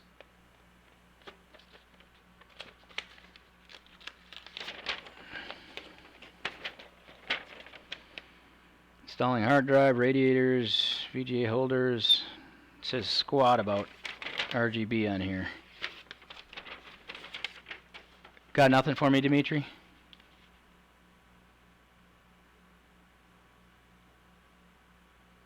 Because I got a front panel RGB LED with an Antec logo and a side panel white LED with an Antec logo.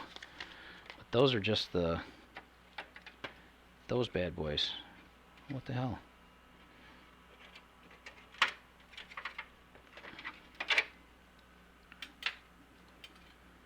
And neither one of these have an Antec logo on them, so I'm not sure what they're even talking about there.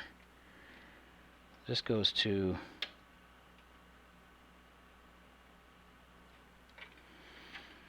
Let's throw that in there.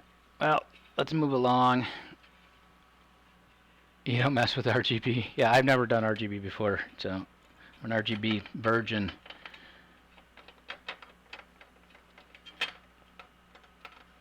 Alright, I knew that was going to be an issue. Alright, so let's get this off and put an SSD on here. I don't think it really matters which one goes where, so... Find myself an SSD to throw in here. Got one sitting here somewhere. Or maybe not. Oh, here it is.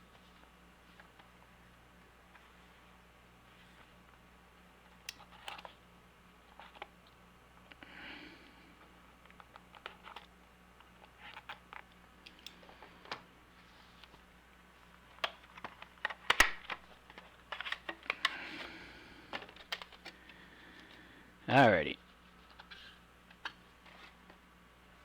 And dopey dopey, which way do I want the cables to come out of this thing?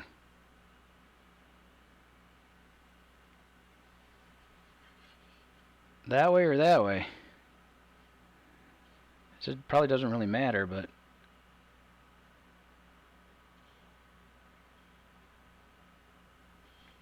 cables going to the motherboard go that way. Power is going to go the other way, so yeah, it's up for grabs. Let's put her in this way for now.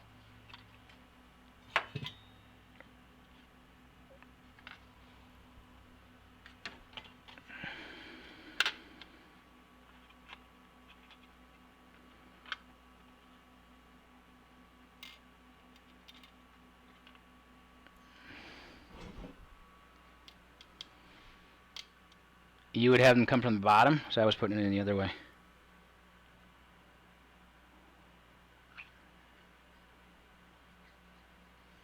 I can live with that.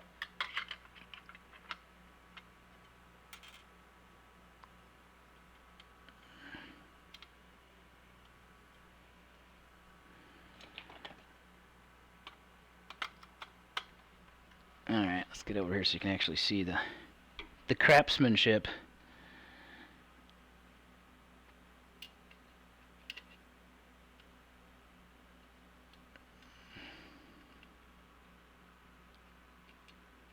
Should be easier to wire up. Yeah, first time around I kind of figured that cable routing's kind of dicey anyway, so I was planned after the initial build that I'll probably be moving some cables one way or the other anyway, but we'll try her down.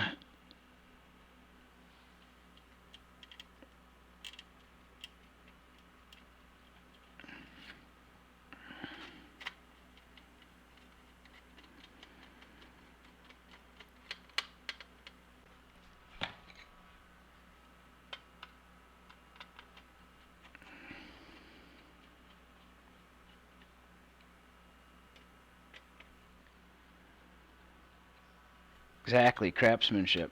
It's all about the craftsmanship. And I've never got a case that had a SSD caddy in it. I actually bought 2.5 to 3.5 inch adapters that I guess I don't need. So, yep, I can get at the cables from the bottom. I don't need to do anything there.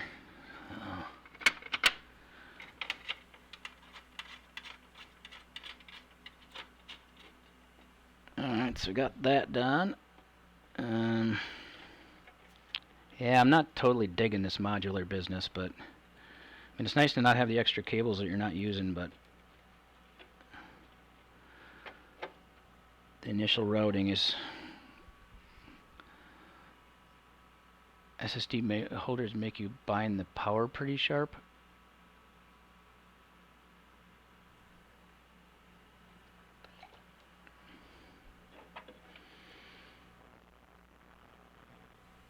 Alright, so serial ATA 1, 2, 3, CPU, VGA. Uh-oh, there's a switch on there. It says eco on off. I'd probably better read that manual. I don't know what that is.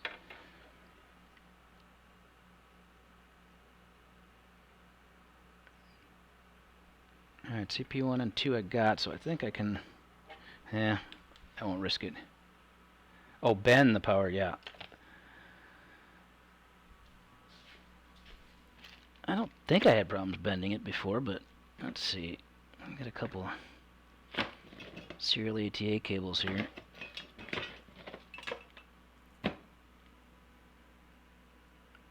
That's not it. They're only giving me... Well, that's no good.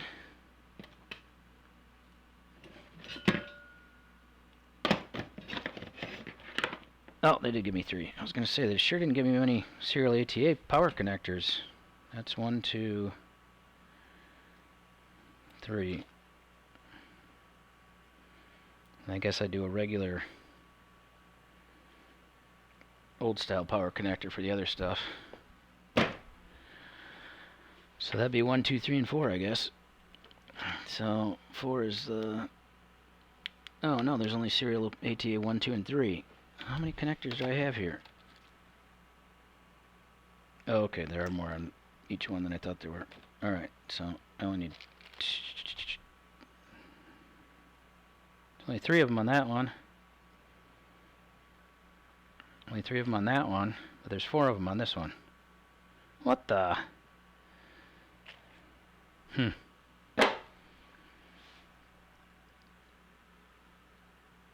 You should get 2 strains of 3 serial ATA. Yeah, I got... It looks like I got 3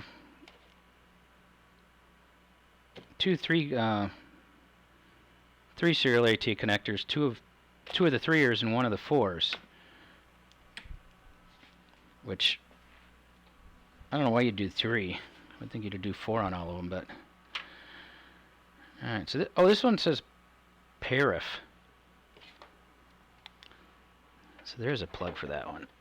Separate. Yeah, this is why I left these cables out, because they're really in the way.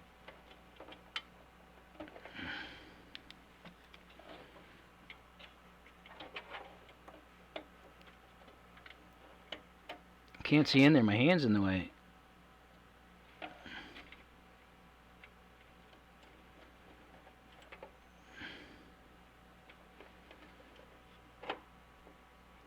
Is that in? Yes, it is. Alright, so I do the...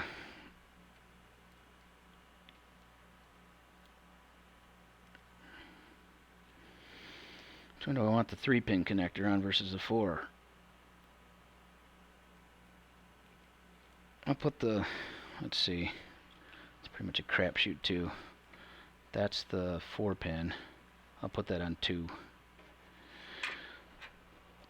There's the top 2, correct? Yes. Alright, need to know what this eco thing is before I move on to... That's a 3-pin connector. Now let's get the motherboard connector back in, which will be fun now.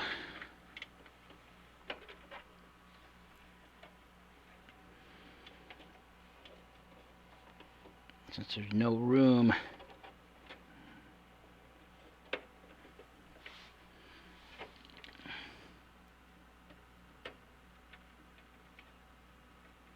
Now, just a bit, buddy, just a bit.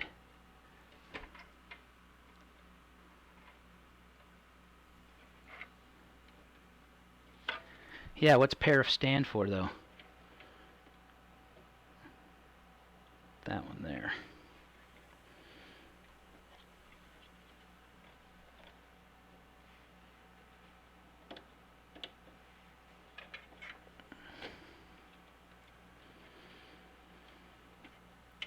Alright, so that's the 4 one, so that's for the hard drives. Since I'll have 4 hard drives in here eventually. And the 3er is for the SSD, and this one is for the other crap that I got a couple of.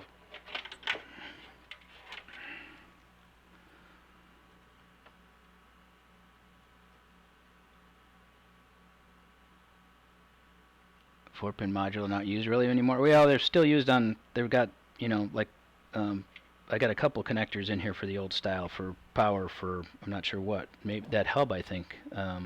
That's what that is here. So they're not used for drives, I know. I'm gonna try to jam this down in here a little bit to get it out of the way for now.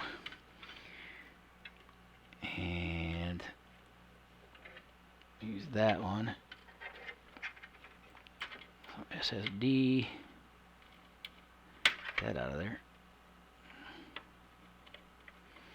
Alright, so that's done. I don't like where that's sitting. Let's tie those together.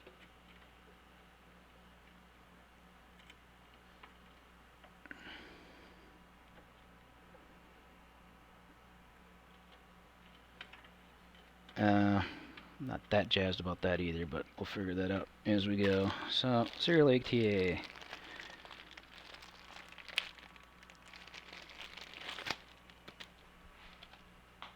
Okay, they gave me straights and they gave me, looks like one 90-degree in each pack and a straight one. Alright, so keys that way.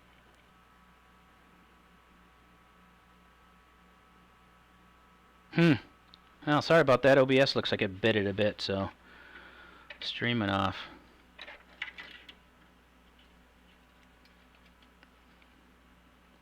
So yeah, I got this old style power connector here that I think is for the RGB stuff.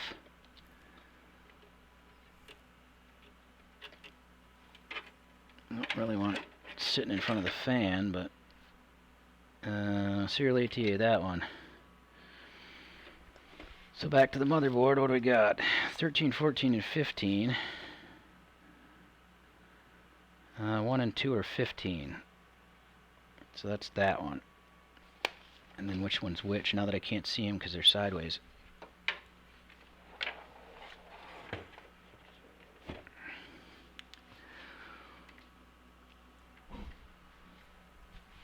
Is this one on the bottom or one on the top?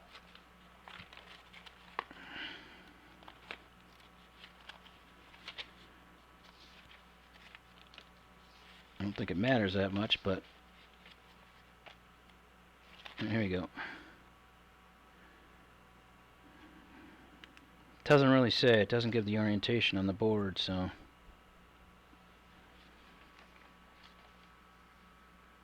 And now the stream's going to crap again. What is up with that?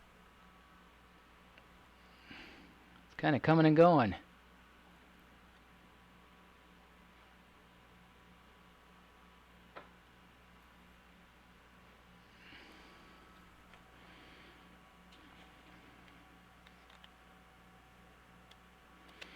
Alright, we'll say it doesn't matter much. And as a guess, we're going to go with one on the bottom. And cable needs to go that way.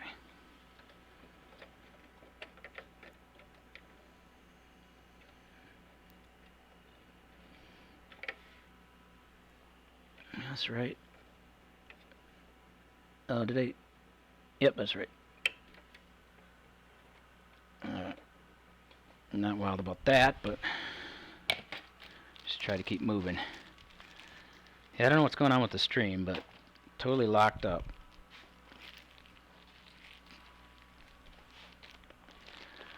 Alright. I think we're pretty much got everything connected that we need to outside of some of the RGB stuff. That's my VGA cable, which I'm going to tie up. I don't have a video card yet. I had a couple long twist ties. What happened to those? Trying to keep everything kind of together, but no cutout I can tie this into. It's on the back side, so.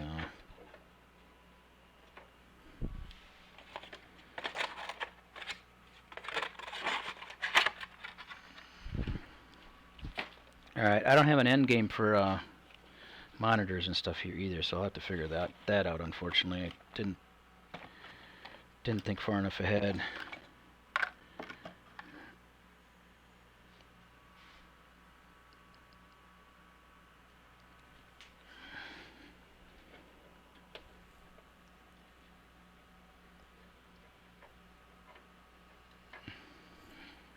That's not long enough.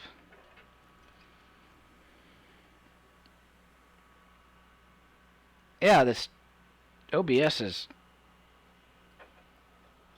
We got issues. Look up, I can see the streams coming and going. Not quite sure why. So sorry about that, guys, because it's no good to watch that. I wonder if I'm going to have to restart OBS here. Yeah, let's do that. 'Cause it doesn't seem to be fixing itself. See if that rectifies anything. Alright, so I got that jury-rigged in and SSD on. Well, I think we're getting close to firing this bad boy up. I mean, we're not fully RGB capable, but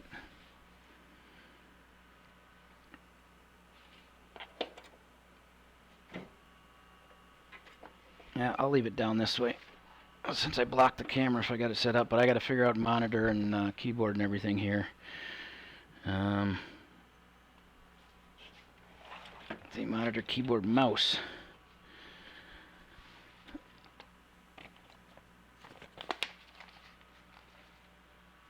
Yeah, it's just crap. Just gone to crap.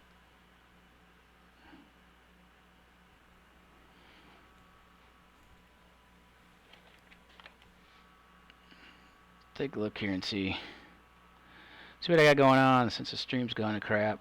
Gone to crap. Stream. Ah, we're restreaming.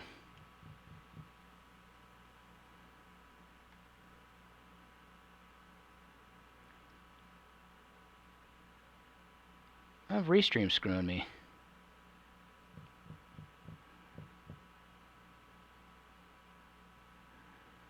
I took a gander and it seems to have settled out. I don't know. I don't know. I don't know why it's doing that. It's no good.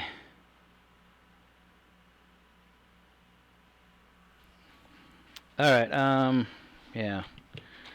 You see something shiny and next thing you know, wandering off in the weeds. Alright, that's a screw. Yeah, I'm gonna have to, let me redo this, because, yeah, that's no good. Hold on, I'll be back in a moment.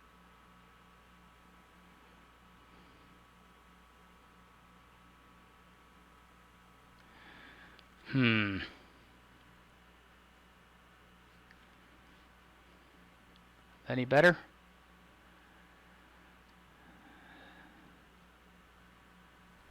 I just realized I got Velcro. Here I'm using these twist ties and they gave me Velcro. Why am I not using the Velcro? Because I'm a dope. I use the twist ties for other stupid stuff, but let's get this out of here.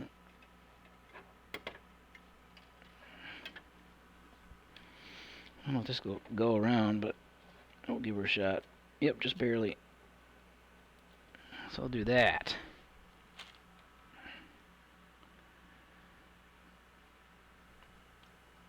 I don't know if this is big enough. Need the bigger one. Yeah, I'm gonna get the bigger one.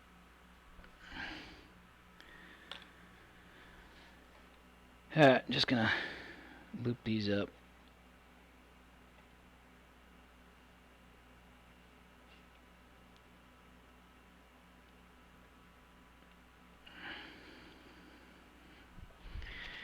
Alright, so video is HDMI, and I've only got one HDMI monitor, and it's the one that's running on the streaming machine, so I don't have a KVM for it, so I think I got an HDMI to DVI adapter or something. Now let's see.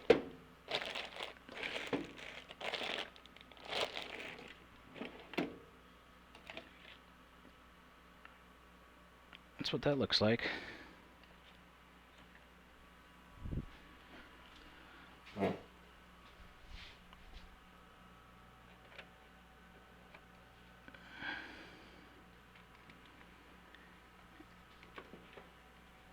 That's VGA.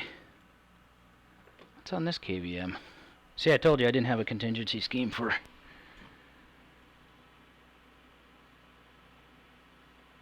Yeah, those are VGA. I don't think... Do I have an HDMI to VGA? I do. I don't know if that's gonna work. I hesitate to do that, because if it doesn't work, then I just got one more thing to wonder what the source of it is.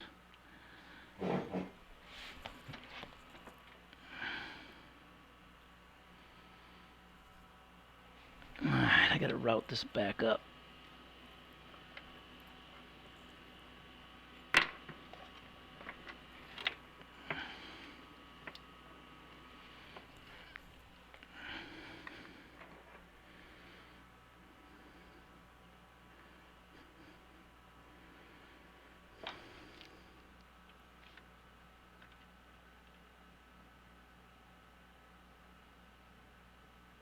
Mouse port? There's a mouse port?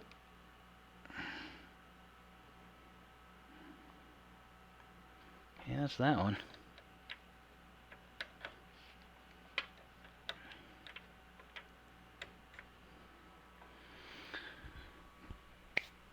Alright, moment of truth. I have access to the buttons. Buttons, where are the buttons? Oh, over here.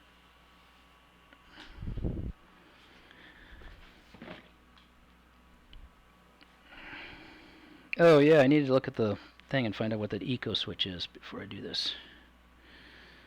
God, that is one monster power cable. I think I'm going to run a welder with this thing.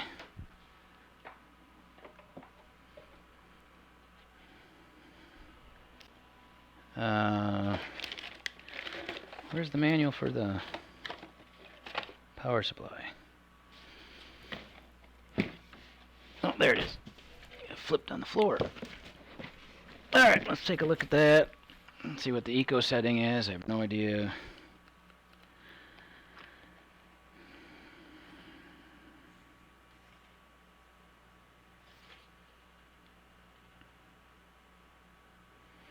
Eco thermal control system. When allows the fan to shut off during low to moderate operation, automatically turn on.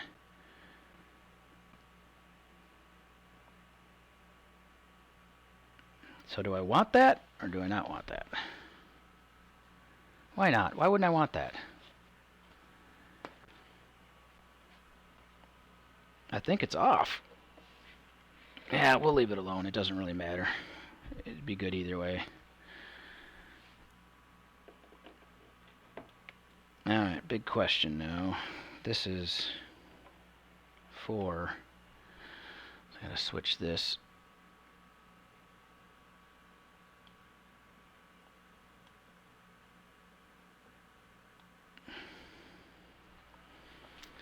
You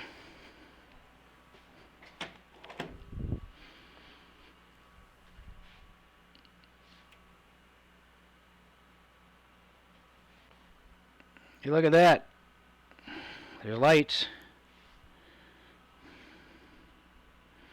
And one of these is a power button, one of them is the RGB business.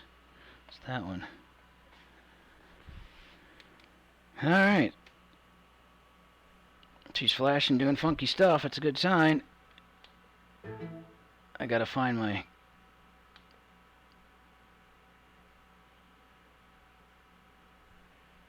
video, though. Not finding it. Yeah, I think this HDMI to VGA is, ain't doing it. Nope. Well, that sucks.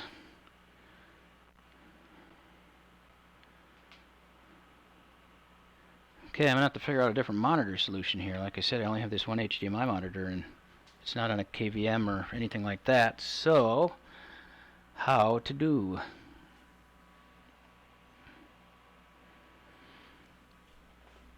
Alright, HDMI to DVI.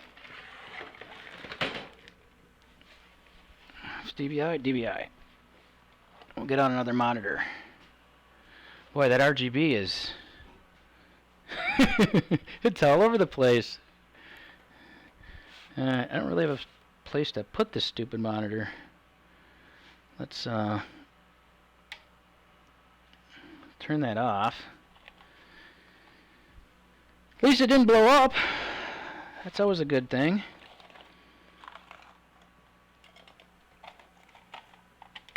I've got an HDMI to DVI connector, so we'll try that on this monitor, but clearly wasn't prepared to actually turn the thing on. Now it looks like the stream's going to shit again.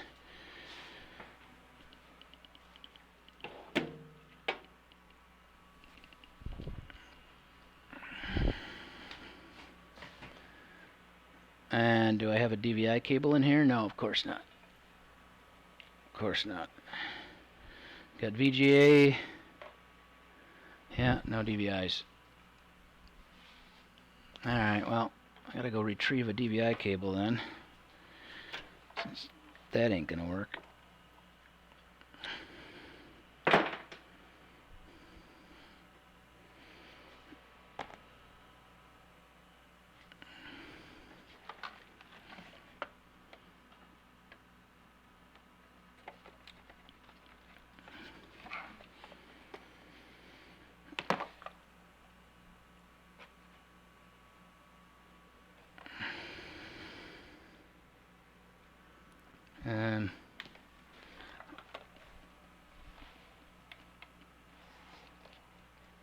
Let's say it's a monitor I repaired, and thought it was maybe not repaired anymore, but just had to push the power button the right way. Alright, yeah, I need to find a... I have to find a keyboard, and I need to find a mouse.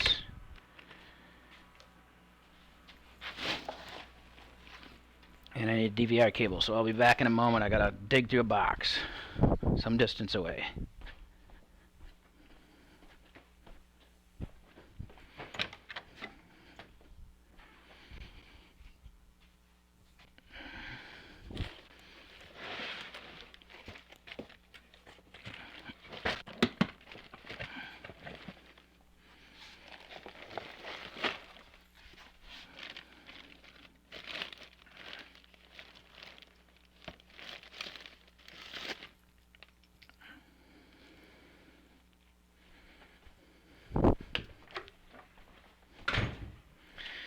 Alright, I got in hand a DVI cable. This one is not mine. We'll see if she works. Alright, so that goes there.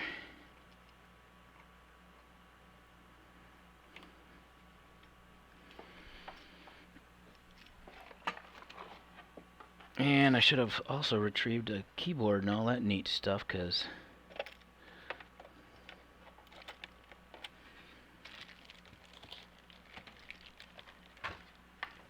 I'm not going to be able to do anything without that. Alright, let's see if that cable works, or that solution works. I still don't have a keyboard or mouse plugged in, but I'll see if I get video. Come on, baby. Give me some video. So it might not like these adapters at all.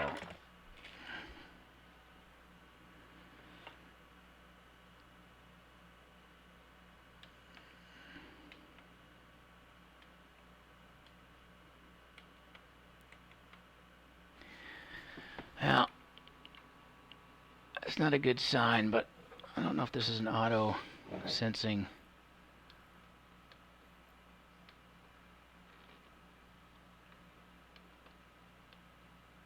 Come on.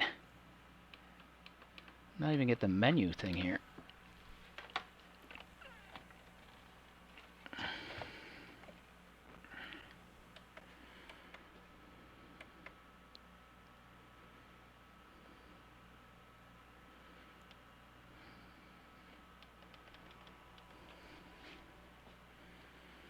Well, it's pretty.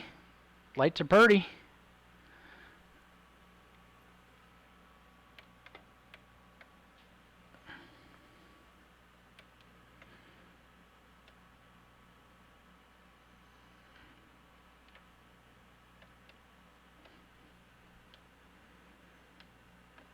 Alright, I'll try a different monitor. I don't know that that one's auto-detecting the DVI port. If it's just sitting there dumbly. It's working, it's on, but I don't know if it's a... Turn her off again.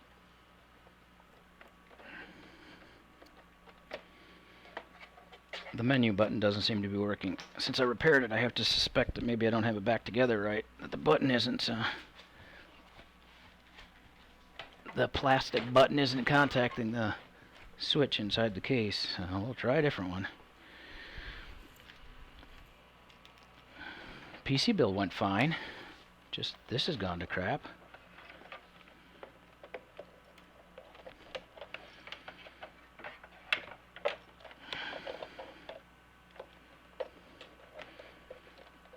Of course, I don't know about the connector there either, but we'll try that one.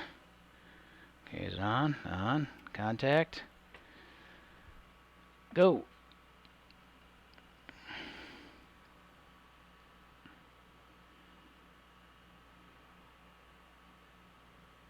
Or is it right? Did I need a video card for this? Because that was something I considered a possibility.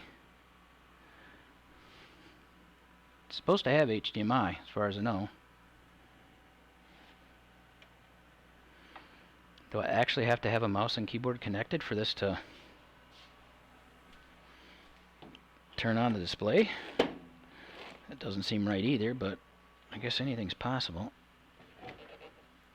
Let's see if I can find a mouse.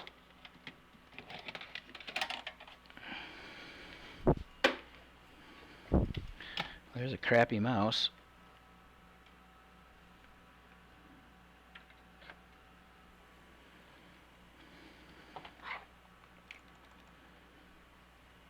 Yeah, I'm thinking either the adapter isn't working or the cable isn't working. Let me go grab a different cable.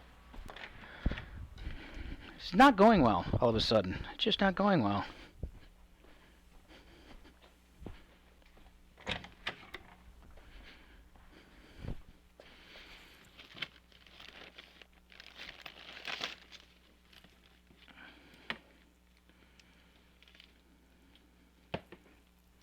I think I had problems with these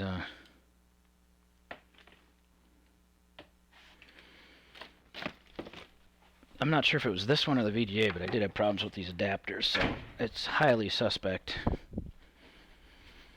And like I said, I may have to do testing off the stream because I only got the monitor with the HDMI port on the streaming machine. Let's power that off. Oh, well, that's probably not even connected. Oh well.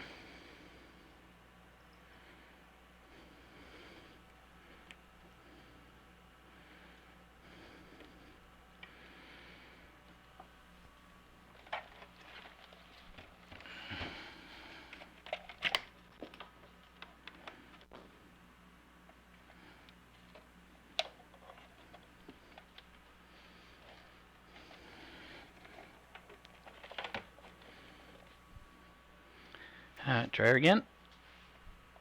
Come on, give me some video. Give me something.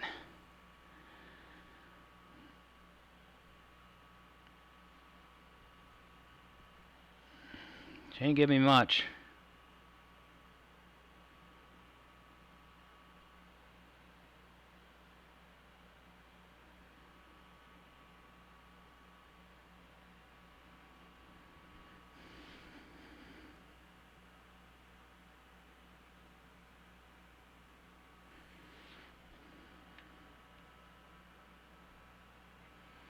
Okay, plan B. We're going to throw a video card in.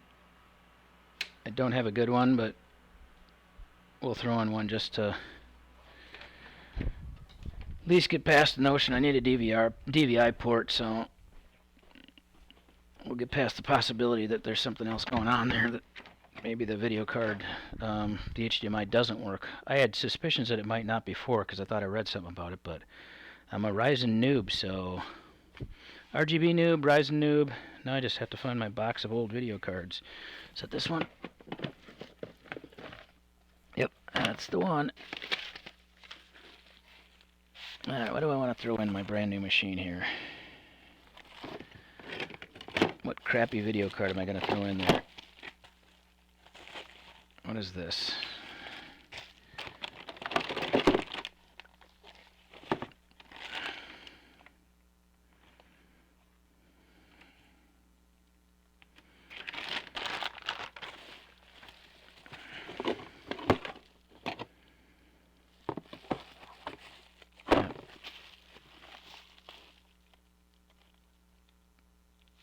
Kind of scared to throw some of these old ass video cards in a new box. This thing.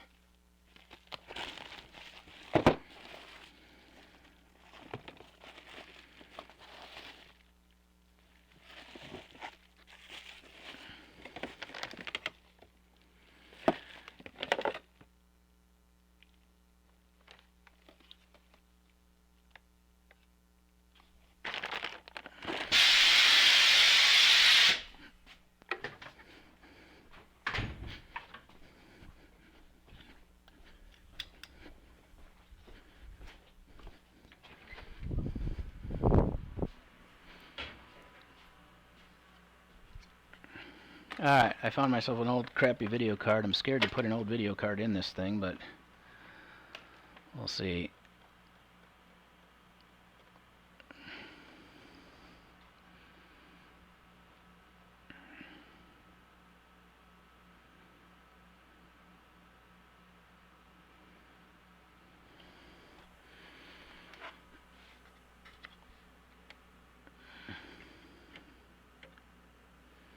That's that one. Let's get this back plate out of it.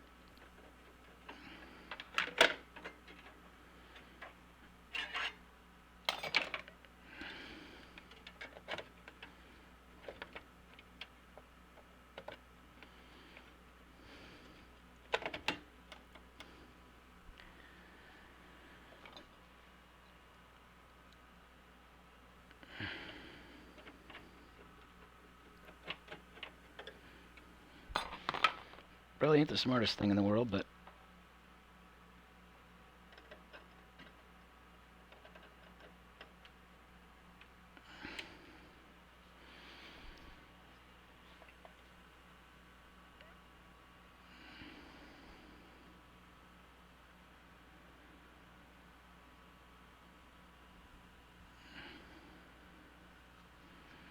alright, we still got no video.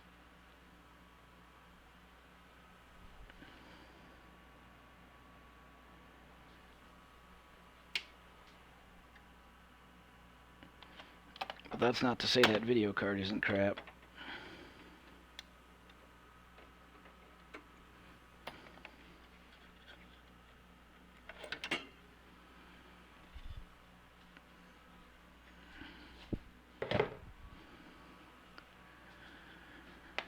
Alright,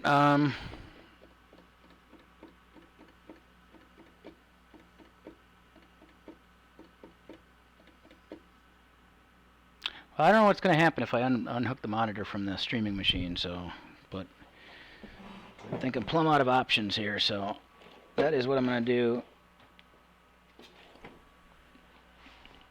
I'm going to give it another HDMI cable, which I think I should have here.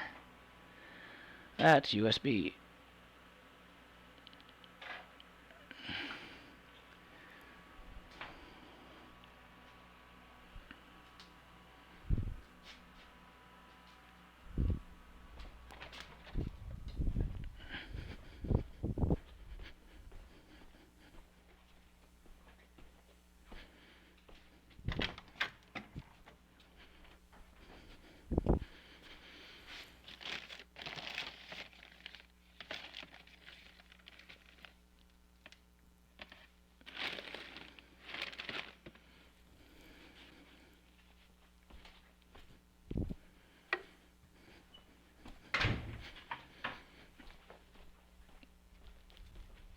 Wasn't a good plan, I admit. Wasn't a good plan.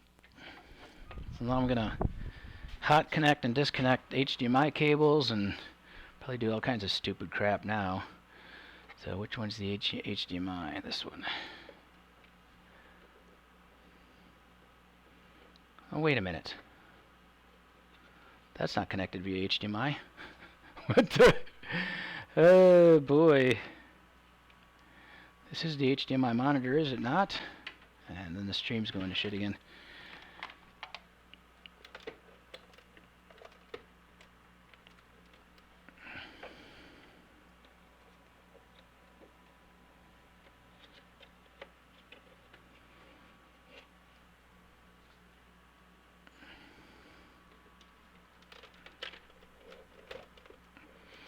Alright, I'm trying to pull out this monitor so I can see what's going on, because I thought this was connected to the streaming PC with HDMI, but it appears it is not. It appears I'm DVI-ing it, so...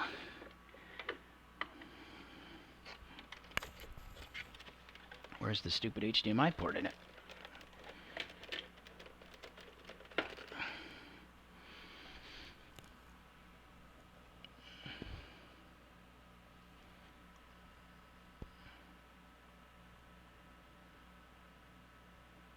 Oh, I see what's going on. It's all starting to come together.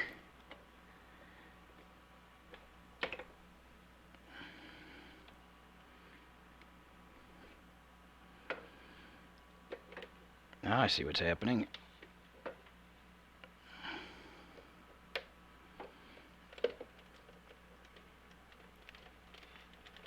Oh. I'm making a mess. Alright, so that's that. I don't know if that's screwing up the stream or not. But now that I've got that going on, let's do this. I got my soldering iron stuck behind my monitor now. There you go. Whole fucking machine's coming apart. It's all coming apart. It's all fucking coming apart. Alright, so this needs to go in here.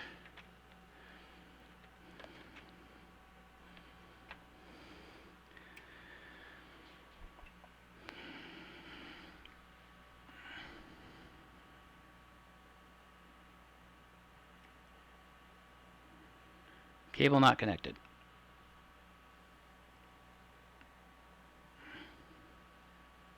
So I'm starting to get back to thinking I do need a video card for this. Does anybody out there know? I initially thought that I needed a video card, and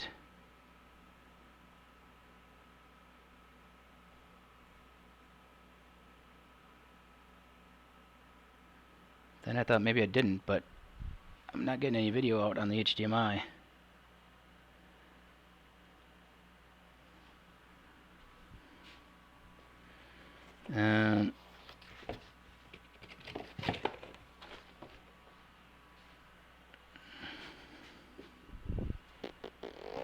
Motherboard manual, where are you at?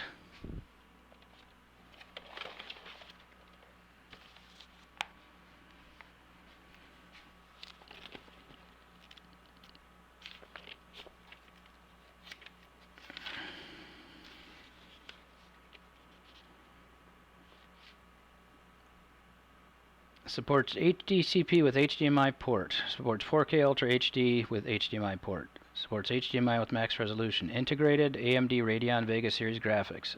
I mean, it's got graphics as far as I know. I don't know why I'm not getting video out. And why it's running and I'm still not getting video out. I just realized my HDMI monitor went inside, and this setup is another HDMI adapter, HDMI to DVI, so maybe it's not liking that.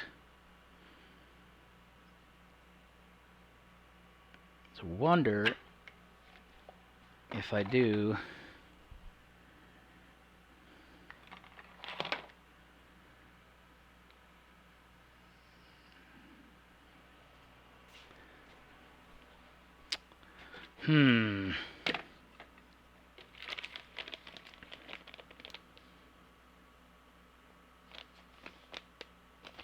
DVI to HDMI.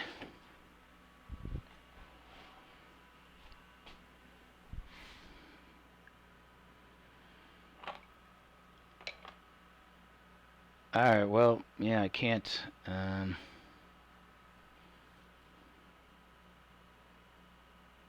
I can't imagine it would be related to not having a keyboard hooked up, but I guess I probably should do that just to be sure that that's not the issue. That keyboard may be blown up. So I'll find a keyboard.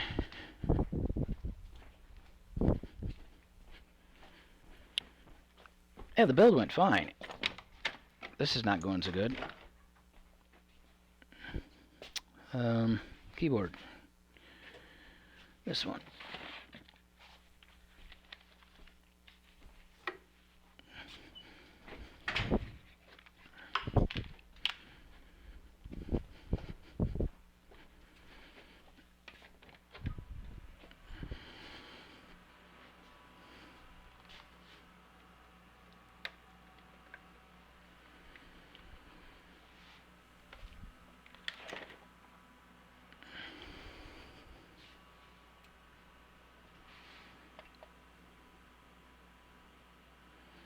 Alright, motherboard says 15. What do I do with the manual now?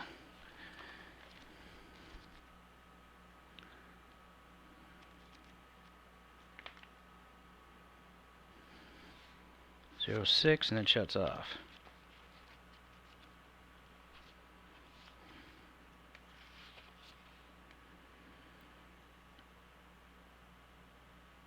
Problem related to memory?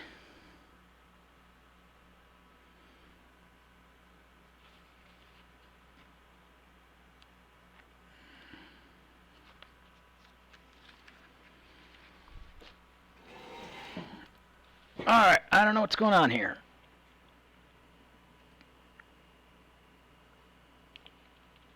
looks to me like with the Dr. Debug LED is off, then I should have video. But I don't. I've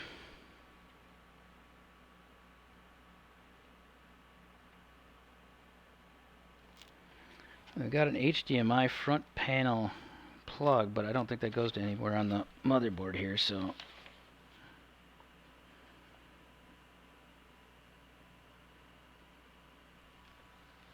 I mean, the fact is there don't appear to be any error codes. I just think I don't have video out. Oh, you know what would probably help? Maybe a speaker, but I don't even think there's a speaker on this thing. Nobody uses them anymore.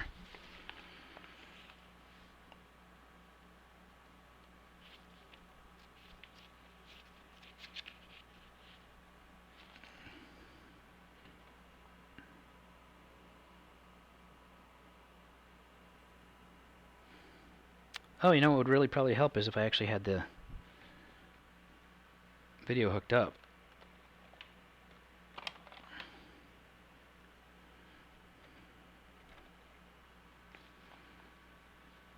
I mean, it's not doing anything, that's why I unhooked it, but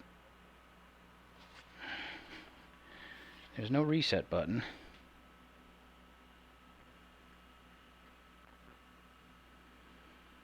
We'll turn it off.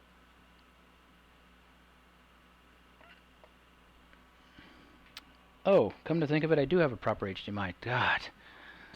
Got a TV sitting right here. Let's do that.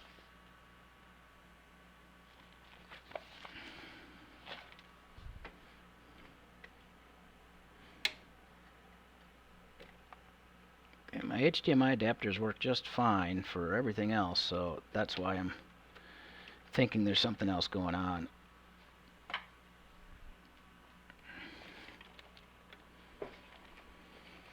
Unfortunately.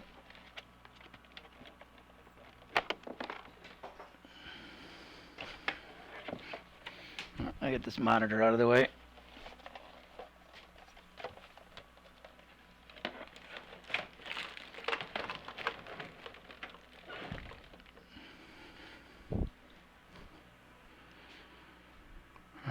HDMI.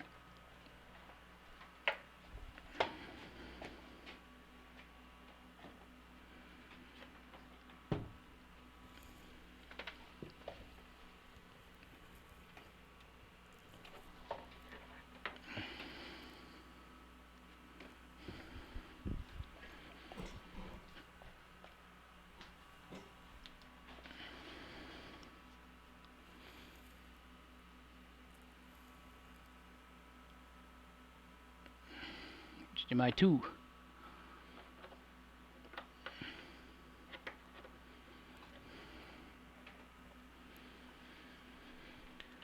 Alright, let's try that.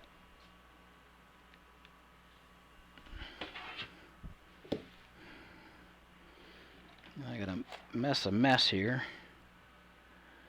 Did it come on? Alright, so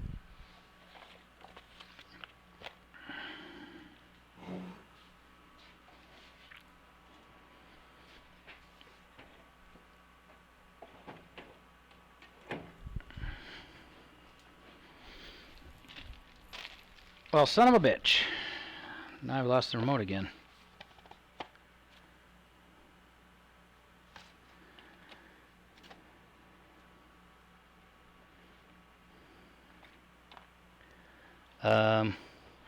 Wow. Just had it in my hand and it's gone. She's gone.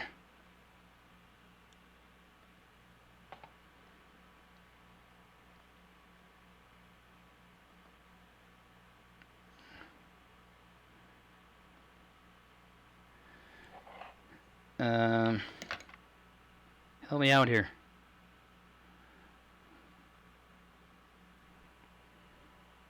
I had the remote in my hand, turned on the TV.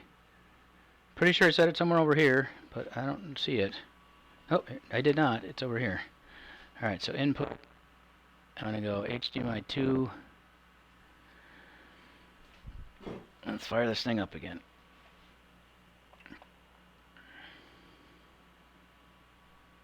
It's real HDMI now.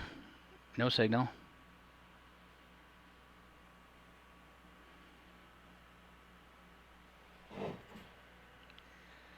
D6, B6. It's a D6, B6, and then it turns off. And it just sits there.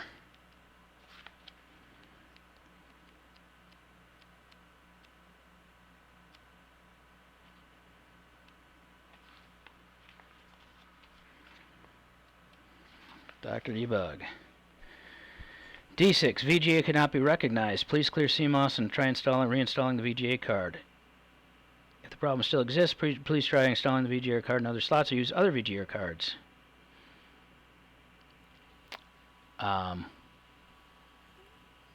What happened to the onboard?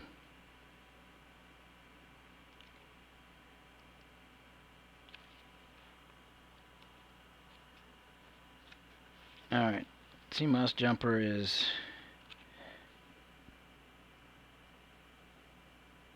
18 over there.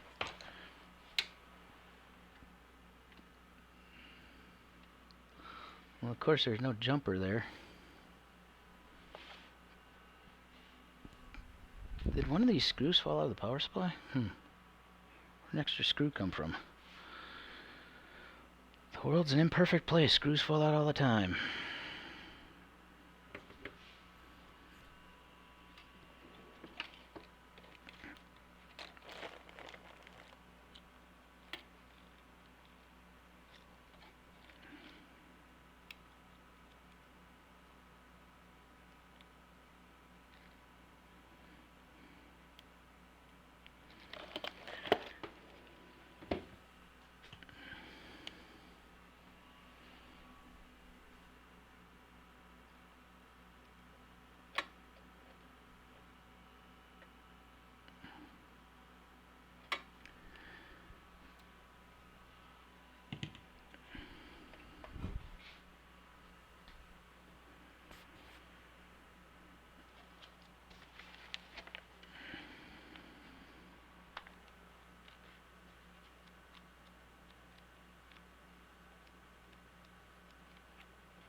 Alright, we're RTFMing here because I don't know what the hell's wrong.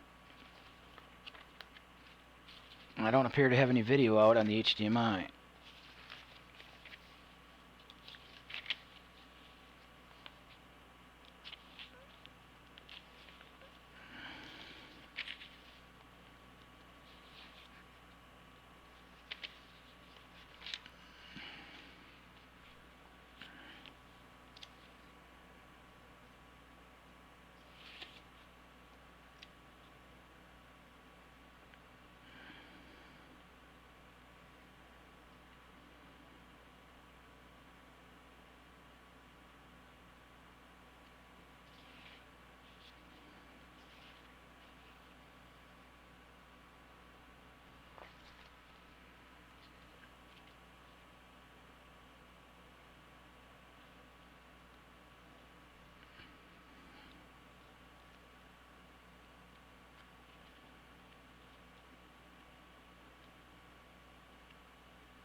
I'm at a loss.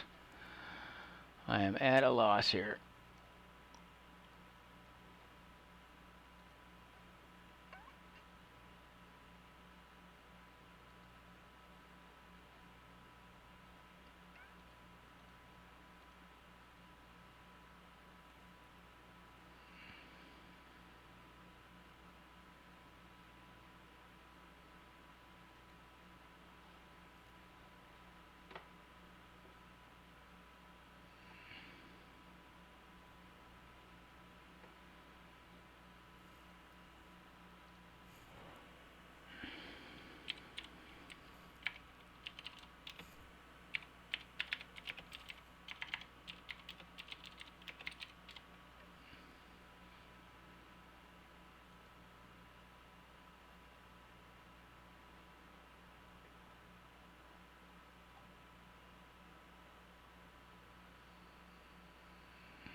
Yeah, so this is what I found before, and this I just was looking. A Ryzen 27X, it's a Reddit discussion. Um, the reviewer points to the video on HDMI ports and says Ryzen second generation 2600, 2700 don't have onboard video. Even if the motherboard has the ports, they don't work. The CPU itself doesn't have a graphics core. You need a graphics card. Only two Ryzens have the inbuilt graphics, and those are 2200G and 2400G. You need a discrete GPU. Okay, so for some reason I got thinking that I didn't, and I should bookmark that because I believe I stumbled upon that before, and then I was reading the manual and it said HDMI output and all this neat stuff, so I assumed that it did have video, but I'm pretty sure back to thinking it doesn't. Alright, so I gotta get a video card, and like I said, I'm scared to put an older one in here, so... And that's all I got. So... let's see, how do I do this now?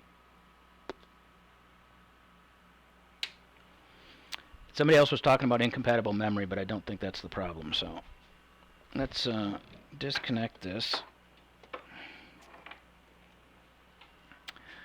Remember from very, very long time ago, I always go with your first, I want to say first instincts, but I read that and then I discounted it, and clearly I need a video card, pretty sure. So, I mean, I've got some old video cards. It makes me very nervous to put them in because I haven't run in ages, and I hate to blow up things with a shitty old video card. So, let me see if I got something somewhat newer, but I don't think I do. I think I'm using all the reasonably new video cards, so...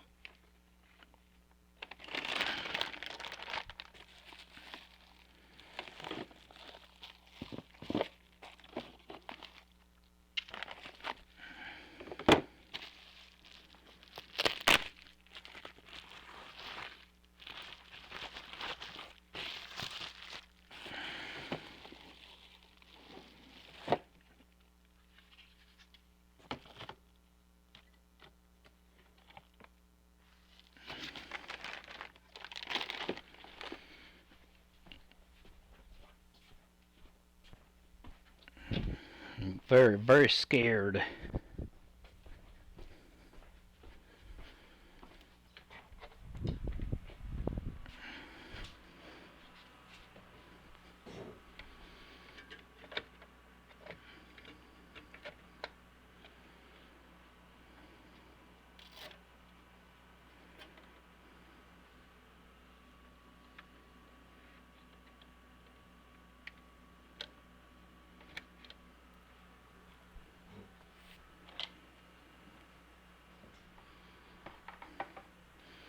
And now I just put away the monitor again, so...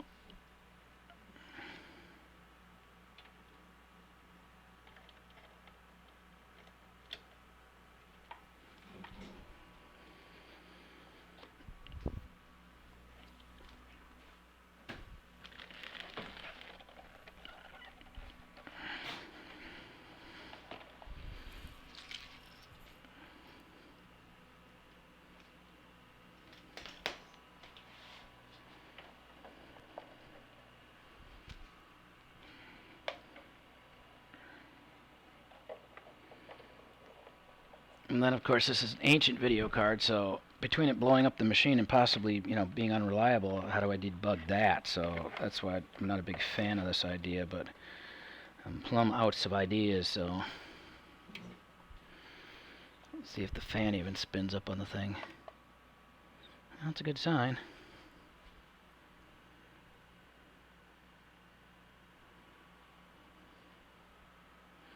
And apparently the other possibility is that the memory isn't compatible. Oh.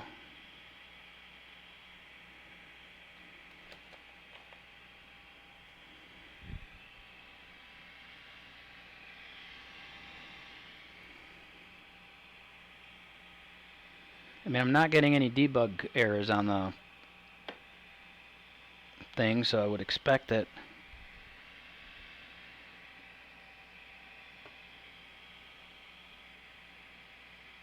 if my memory was incompatible or something, it would post that.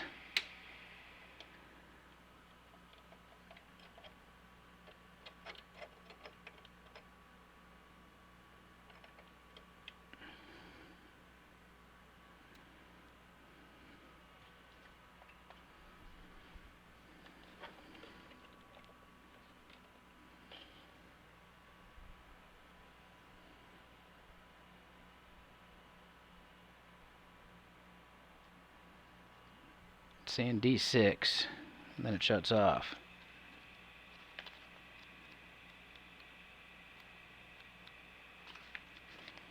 D6's VGA could not be recognized.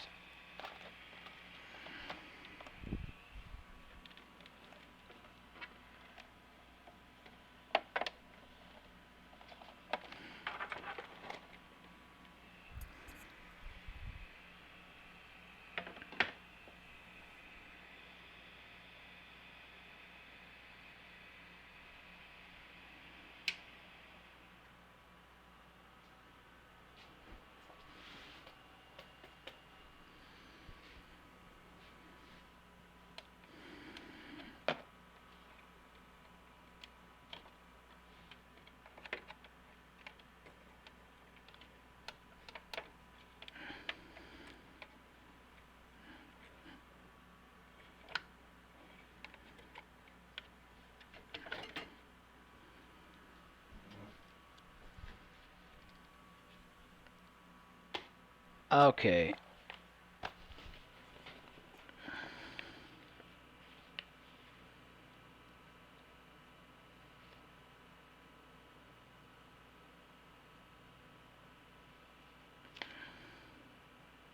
There are 6 PCI Express slots on the board. Really? Yeah, I guess they are. 4, 5, 6.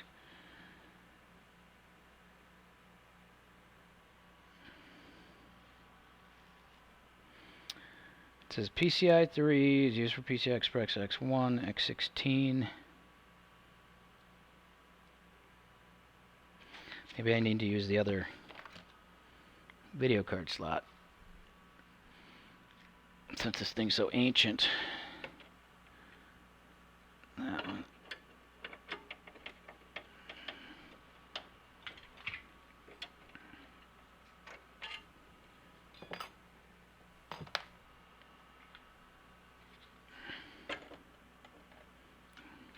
Help if I put it in the right direction.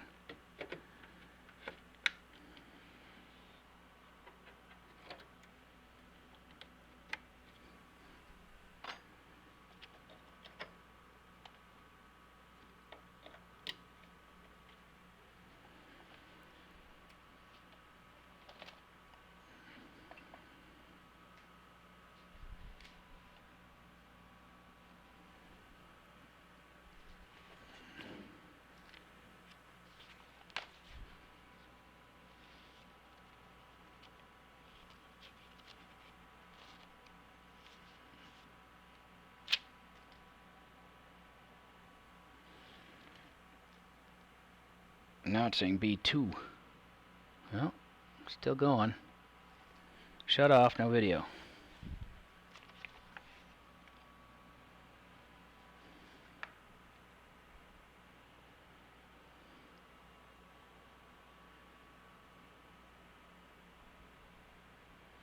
Well, son of a bitch.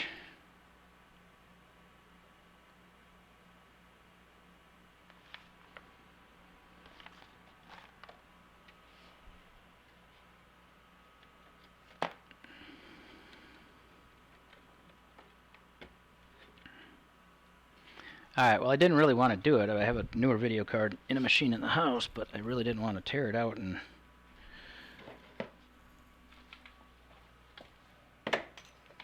But I'm seeing limited options at this point, so...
Okay, well, unfortunately, if it's I mean, I'm still working on that. It's a video problem. I just don't have a new enough video card for it to recognize.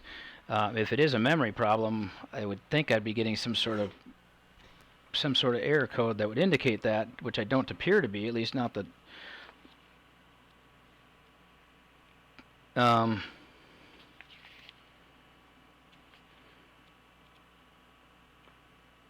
If it's a memory problem, I would think that I would get some sort of error code at the end, but in fact, the Dr. Debug says I should get an error, and at the end, there's no error codes.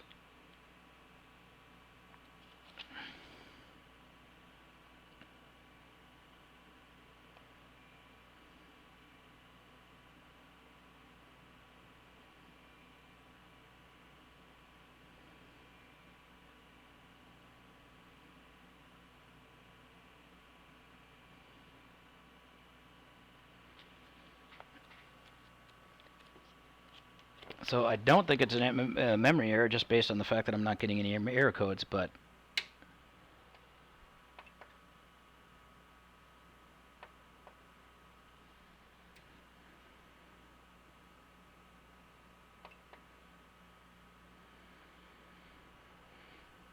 it's saying 1.5 at the beginning.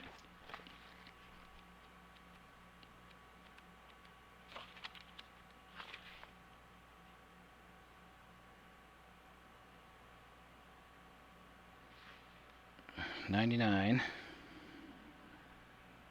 D6 B6 D6 B6 VGA could not be recognized. B6, don't know what that is.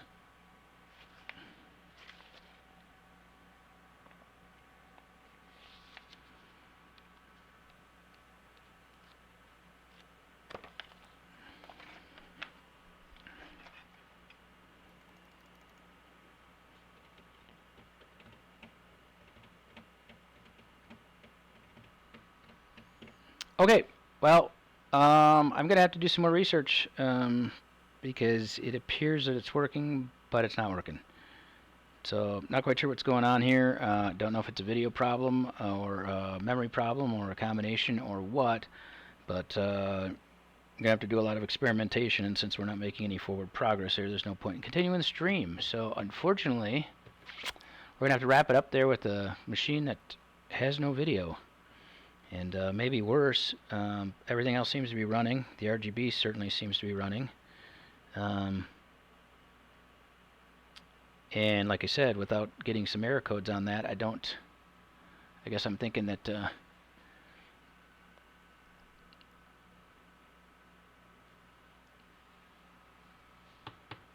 it's just a video problem. So I need a new video card, another video card, and I don't really want to buy.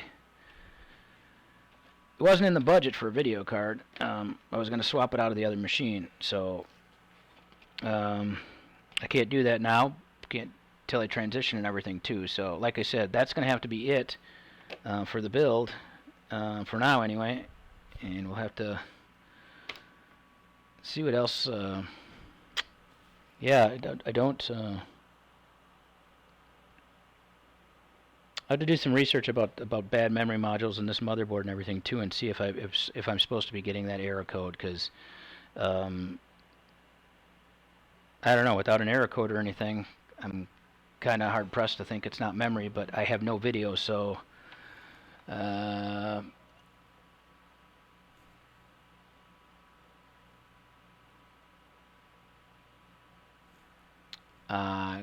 nothing. I got nothing.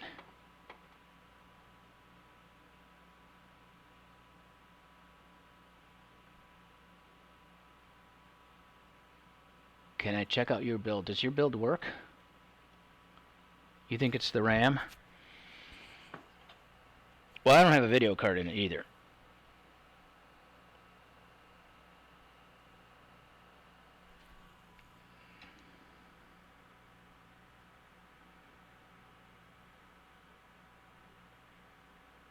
Put the RAM at slots 2 and 4? How about 1 and 3?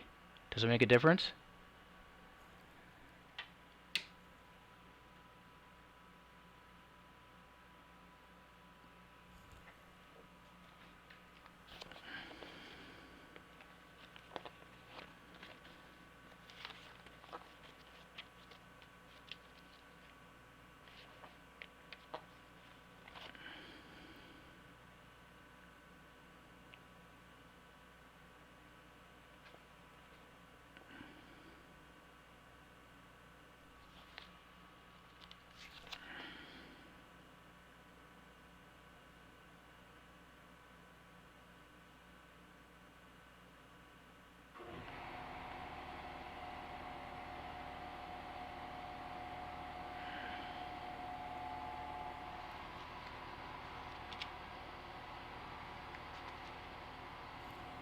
You think 2 and 4 are the first ones? Well, according to the motherboard diagram,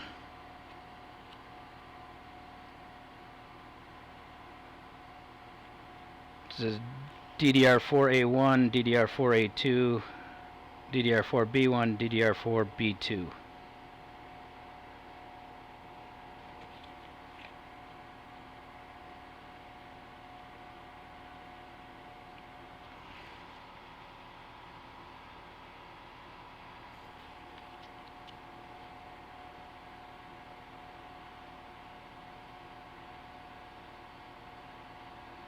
Yeah, it looks like from the diagram here, it looks like 5 and 6, I guess. Yeah, I'm supposed to be in A1 and B1, or A2 and B2. So slots 1 and 3 are... Alright, we'll give that a shot.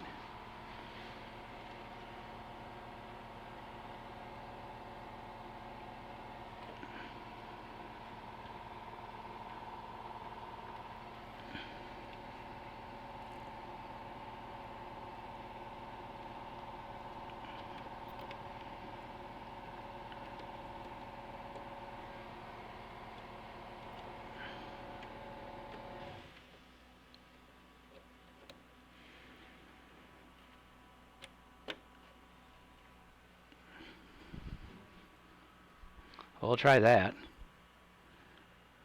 But I'm still not getting, I still wasn't getting any errors on that.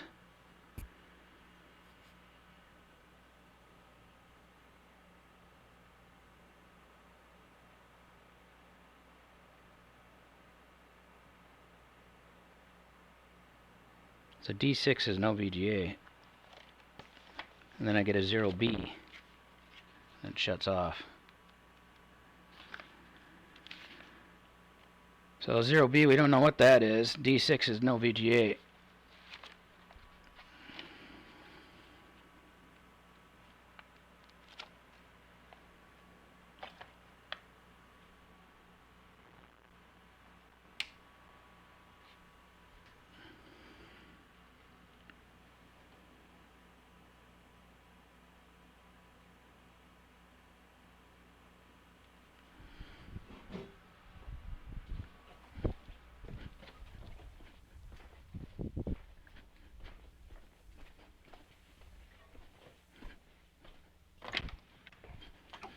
Well, I'm going to grab a video card again, because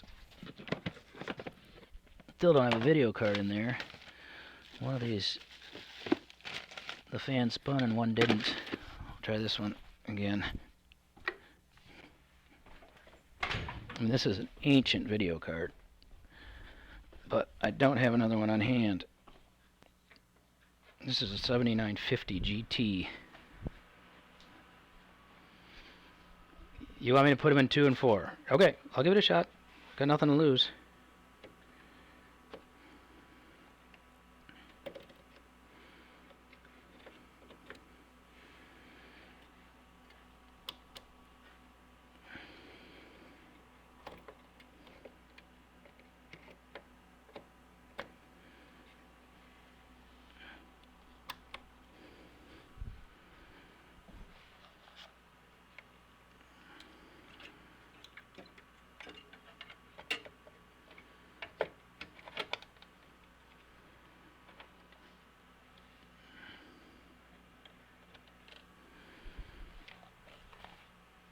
My ancient video card.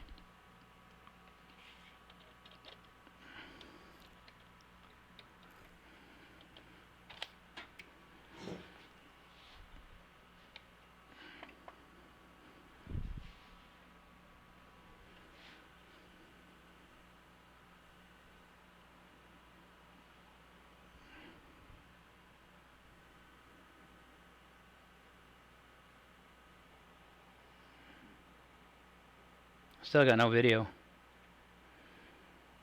That's B2 now. And then 99.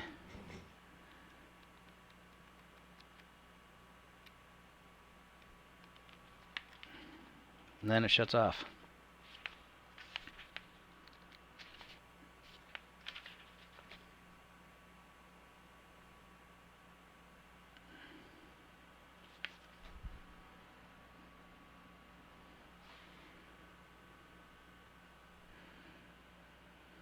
Got nothing.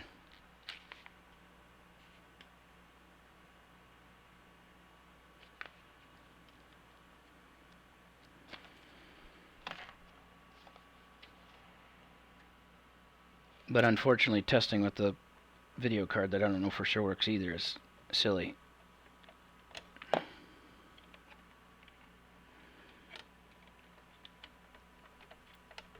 I mean, if the memory, living dreams, if the memory was, if there was an error, wouldn't I be getting the doctor debug? Wouldn't it show some error code or no? I mean, my assumption would be because the manual says that I should get a error code in what range here? Find it again here.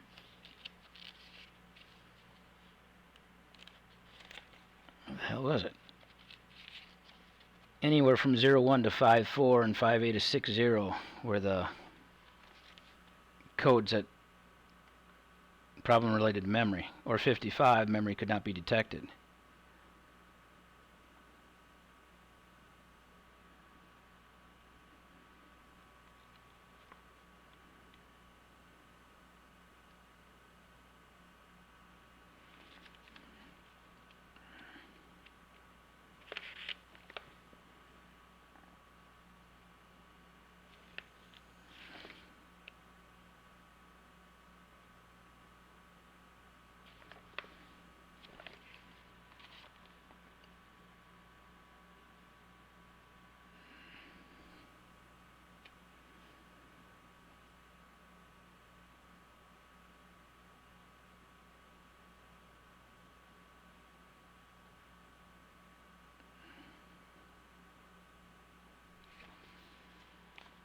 Oh, 0B is a RAM error? Yeah, I guess it would be in that range. Still none of it's staying on. That's 1.5, which could be memory. That's 1.5.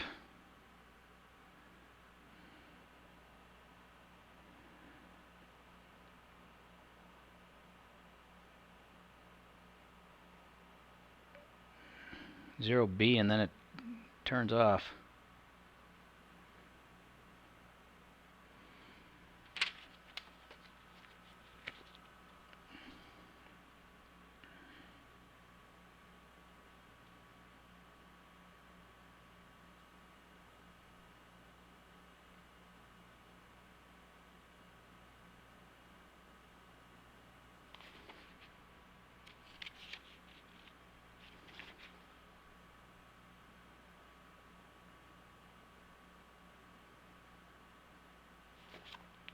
I mean, it's possible it's incompatible memory, I guess.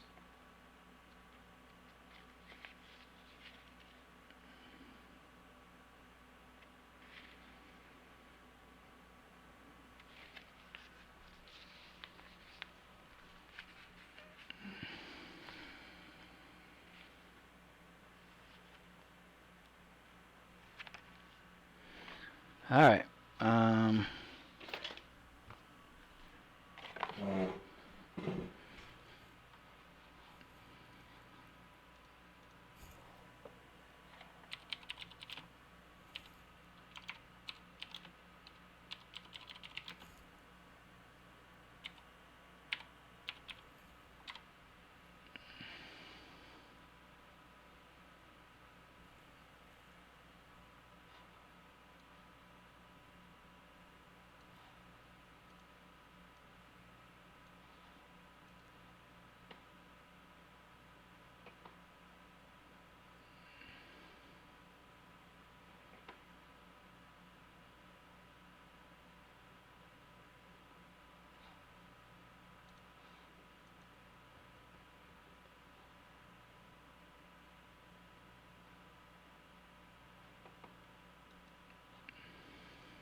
What's the problem? The whole problem. Well, I need a video card.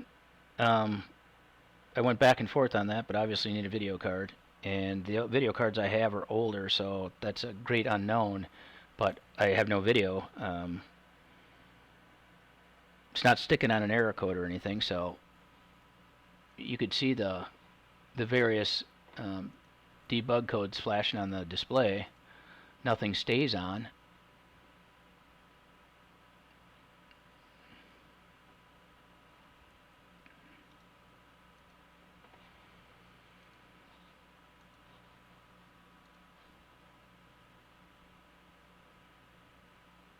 The Trident Z memory is supposed to be in general compatible with the X470 chipset, as far as I know.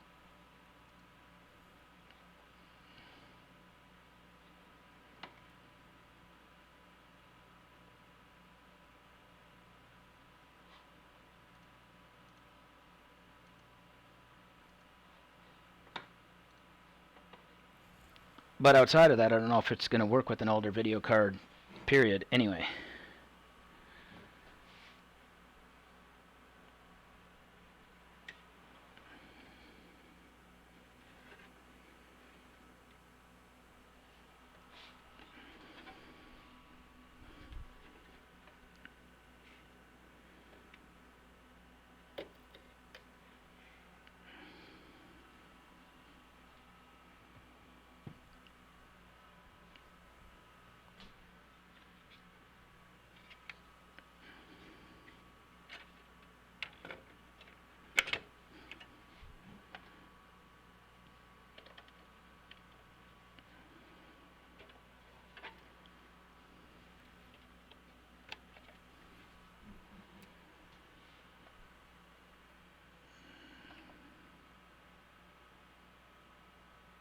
Heard about an error. What's up?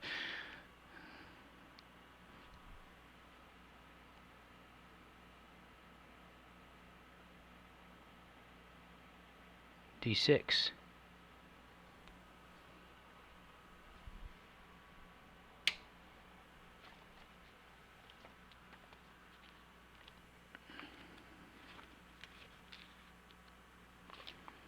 D6 VGA could not be recognized. So yeah, it doesn't like that video card.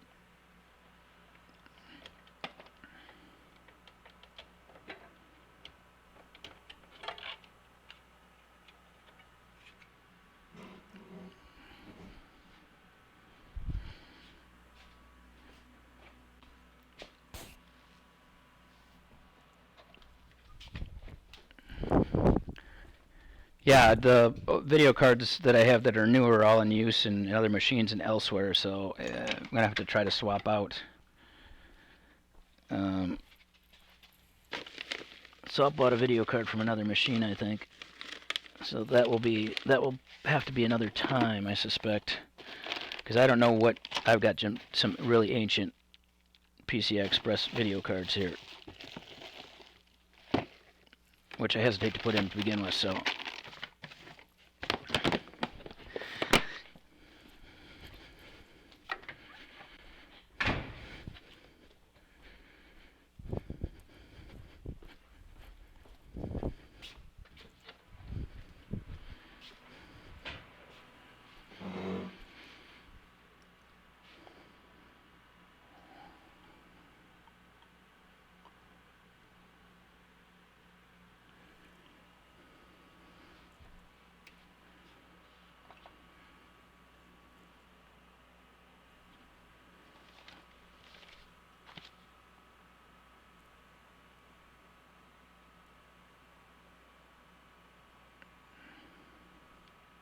D6 VGA cannot be recognized, and then 0B.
Well, the RGB stuff works fine.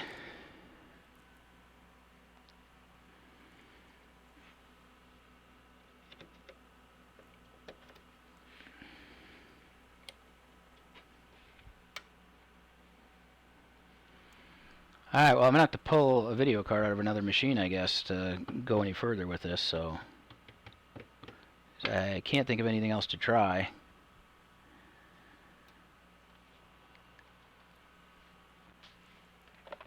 And the debug codes flashing through are many, 1.5. So that's an error memory issue as well. 3B, that could be memory. 9.9, don't know what that is. D6, that's VGA. And B6, don't know what that is.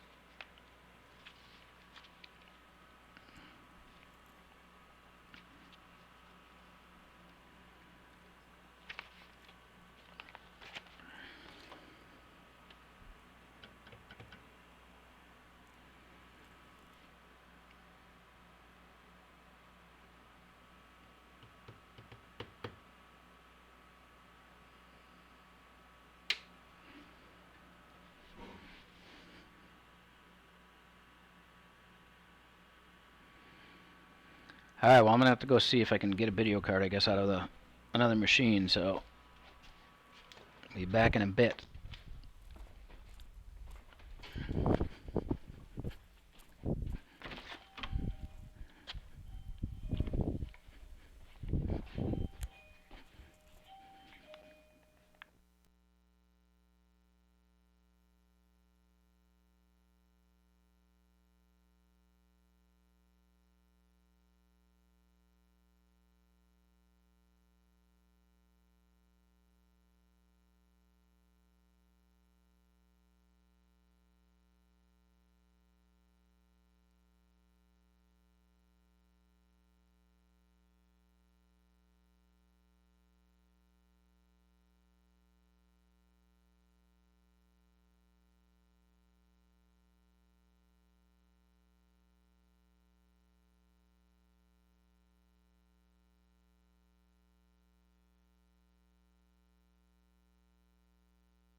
All right. Well, new video card, different video card. It's a 1050 GTX 1050, so certainly current generation, and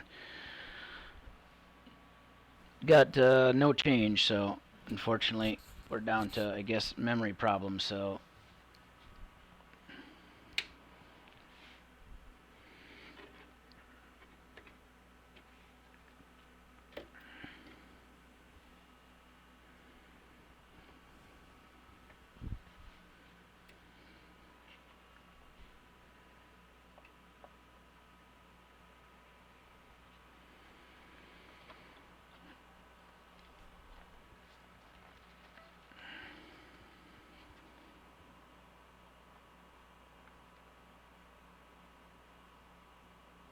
that's a lot of error codes, though.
All right. Well, yeah.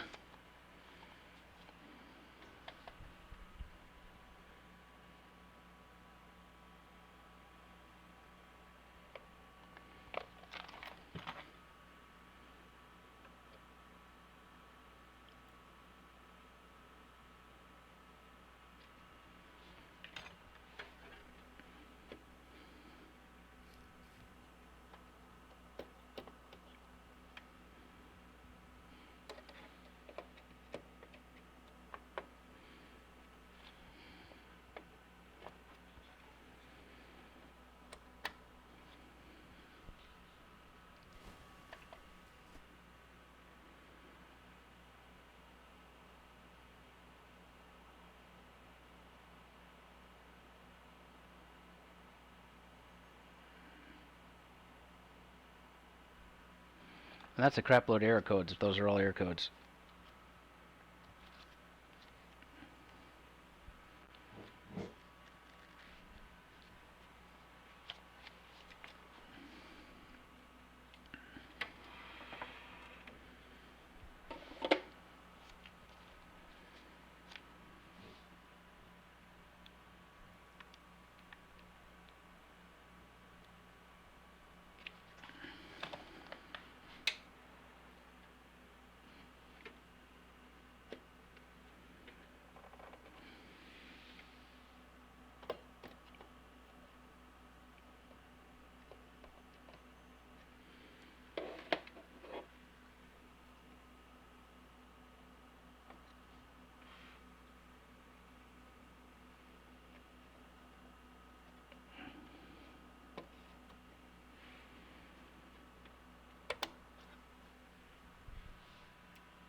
See, I suppose I should write all these down.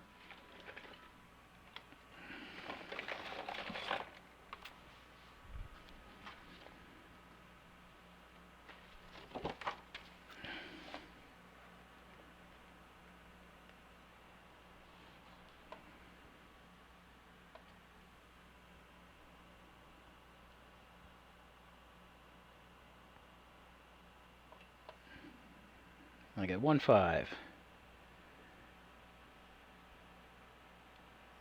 3B, B2, 99, 0D. That's not all of them, but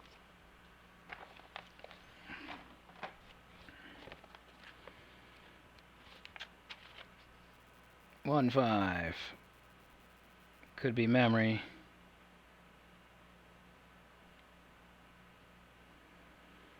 B could be memory. B2, we don't know what that is. 99, don't know what that is. 0D, that's a problem related to memory, video card, VGA card, or other devices.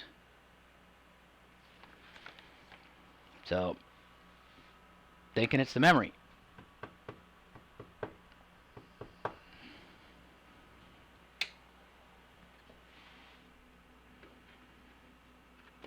And I don't have any other memory, so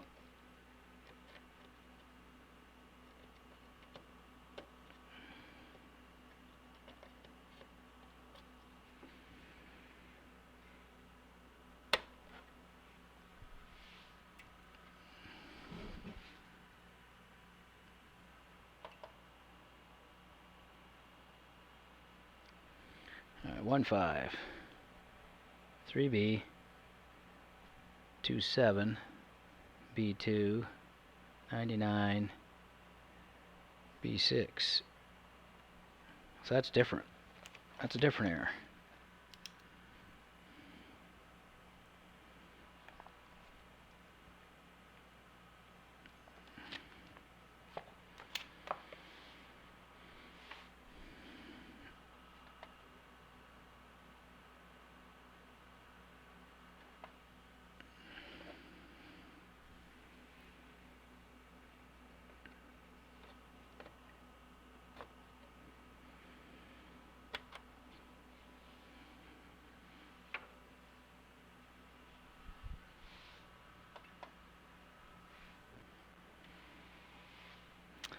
Alright, 1.5, 3B, 2.7, B2,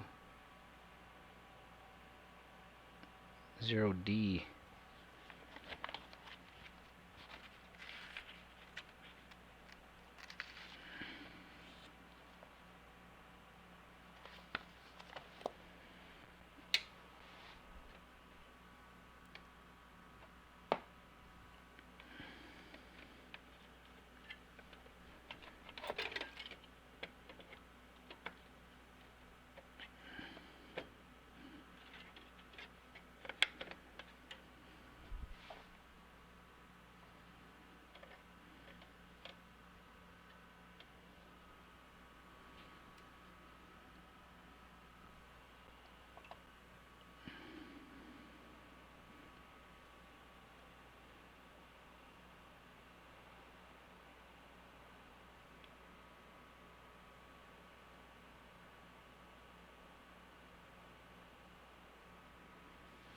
Yeah, I'm still getting the 0D too, which says VGA card, memory, or other devices.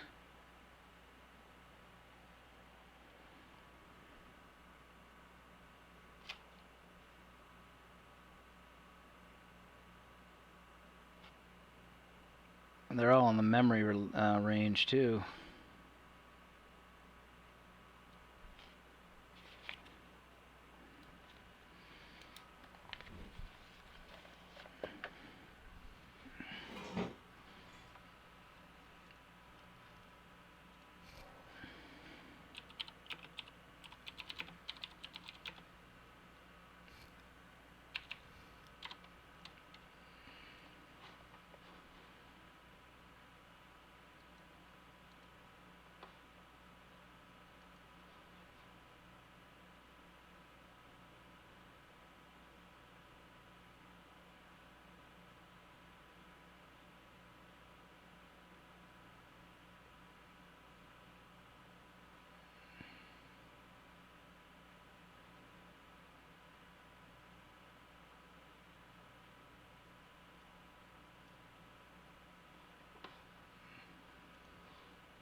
Okay, let's unplug this.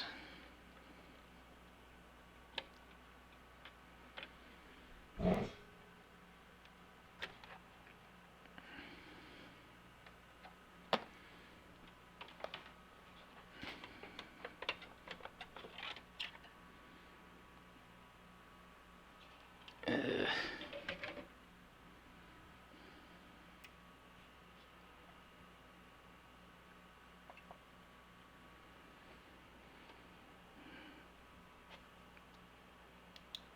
153B 3E15 3B4F27 D6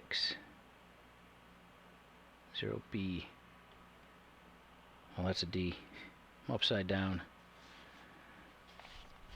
Well, it's hung on 0D now. That's the problem related to video, memory, VGA card, or other devices.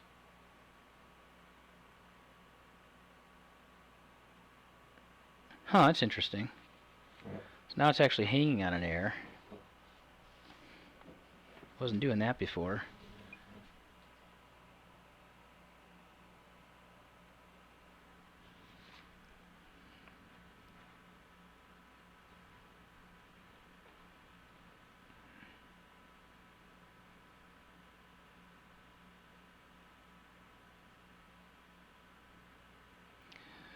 Ryzen memory compatibility is one of the major issues we see.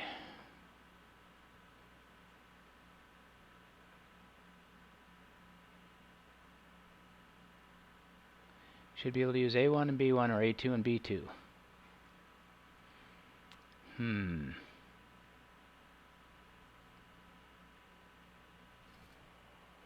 So that one hung on 0D. That's what my expectation would be, that it would stop on the error, that not just flash through a bunch of different errors. And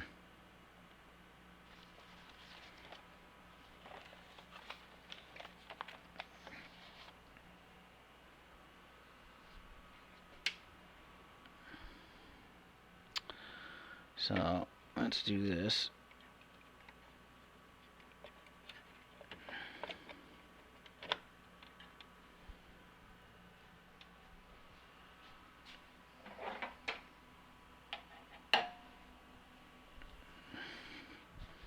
For some reason it doesn't like anything but HDMI. Don't know.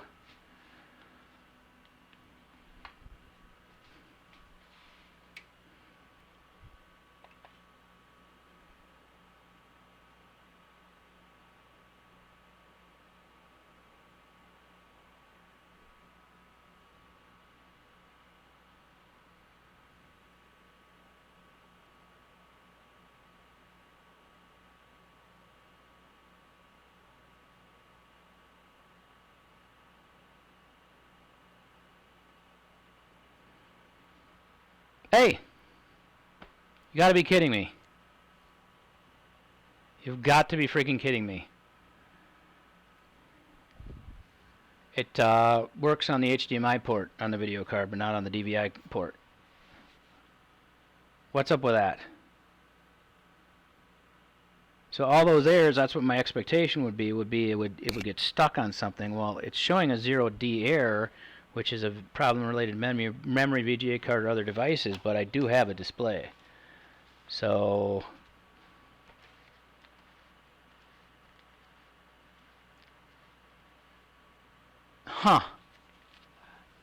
that's flaky as hell. So DVR card port doesn't work, but the HDMI port does. Go figure. So anyway, it's booted up. It's at the BIOS screen, so I guess I got to get back to plugging in some other devices here, and because I unplugged the mouse and keyboard and everything, and I suddenly realized maybe I should just try the HDMI port instead, and go figure. So let's get keyboard back in. Oh, I did unplug the SSD as well, though, come to think of it.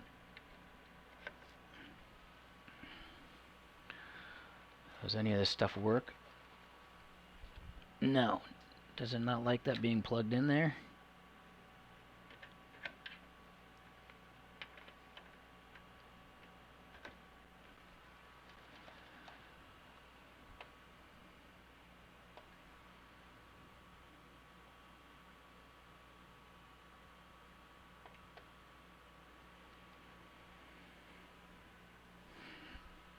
Yeah, I didn't think error codes flashing by meant a whole lot. It's when it hangs on an error code is my understanding of bad stuff. But for whatever reason, that wants to boot off the HDMI port. Alright, so it will only display on HDMI, apparently. And I still don't have a mouse. It appears I don't have a keyboard either. So no mouse or keyboard still. It did boot to the BIOS screen.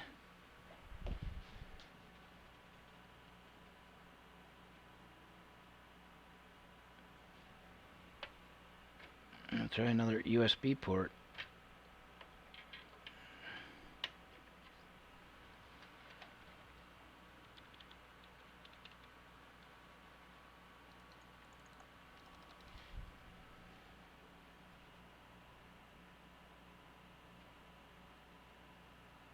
Okay, do I need a PS2 something or other here? Because the USB doesn't seem to be doing anything.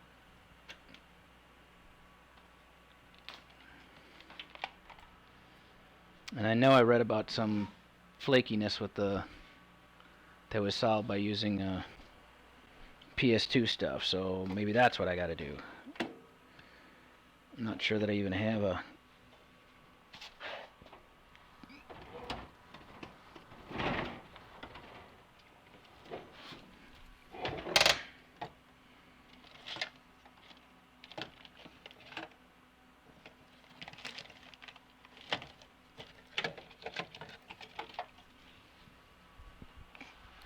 Oh, maybe that mouse is... Yeah, the mouse and the keyboard aren't both bad.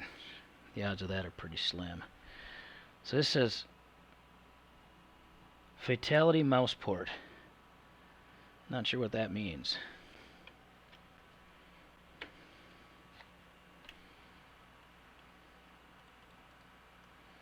So I have no mouse.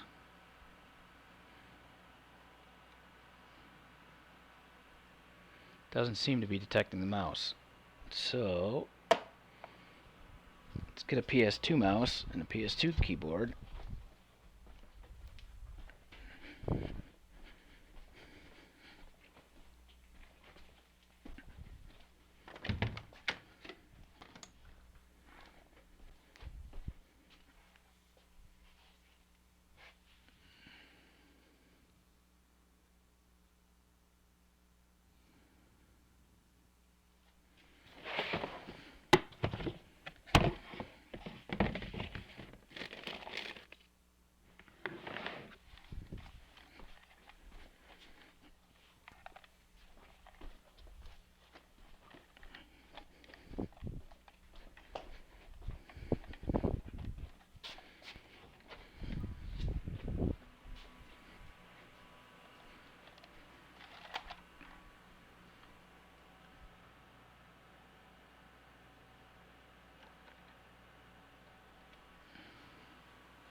Alright, well, that's the latest problem.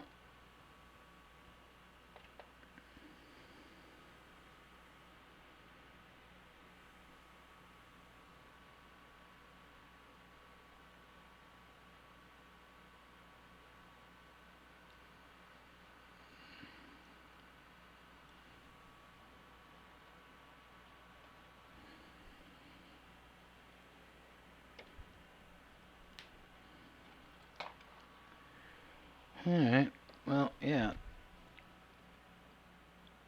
I got USB and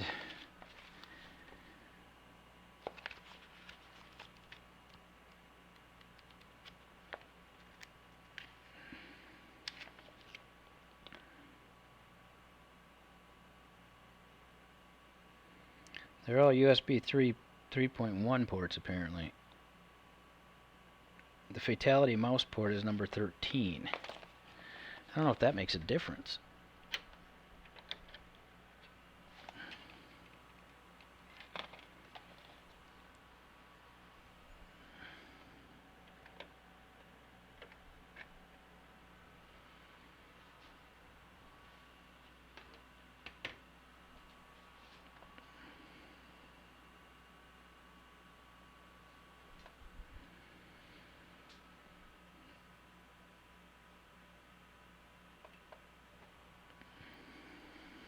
Alright, getting backlight on the keyboard? No.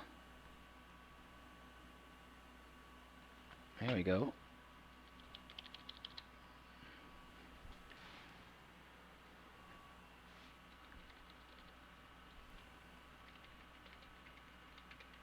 Yeah, I got no input here.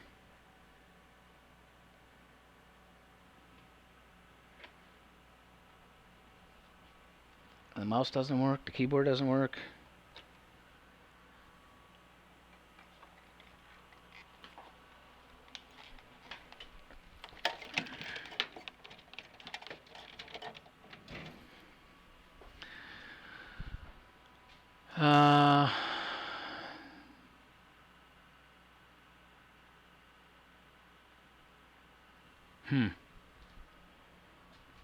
I suppose I could try a different keyboard.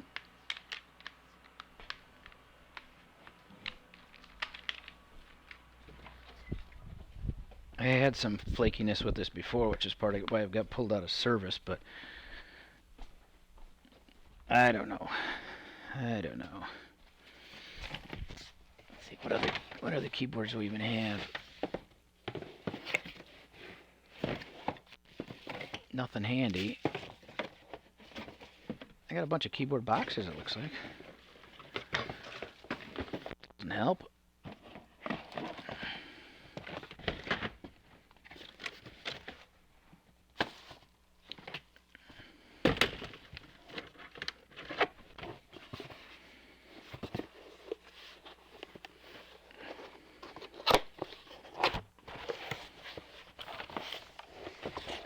I think this is a new keyboard. Is it? Maybe?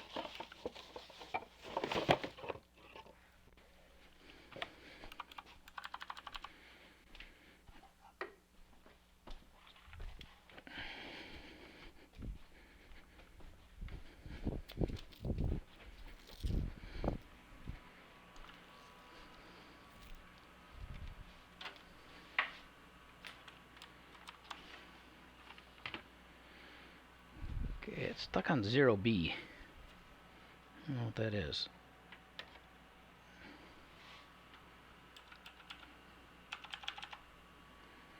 It seems to not initialize the keyboard if you plug it in and hot swap it, so I don't know if that makes sense either.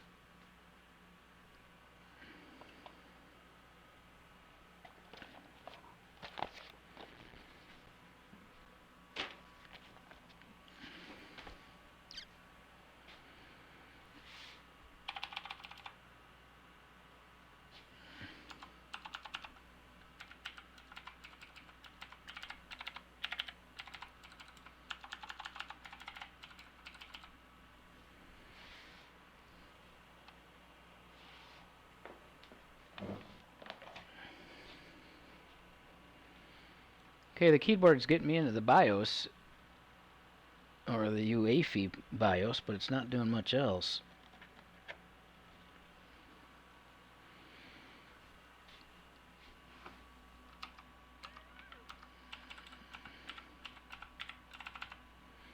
And the mouse, she no works at all.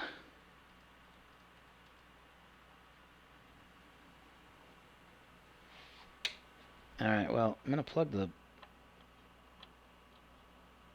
SSD back in because I unplugged that to debug, and I think it was just the HDMI problem, but we'll find out here in a second.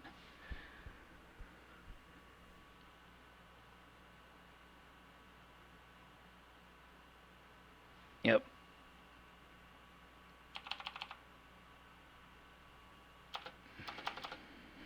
Okay.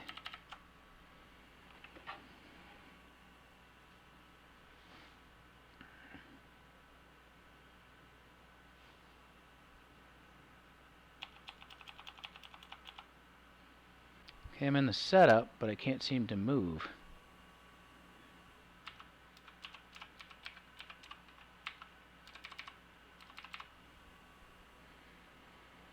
And the error I've got is 0B. Does that mean anything yet? I've forgotten. There's been so many error codes. There's been so many error codes, so many things. No, it doesn't mean anything.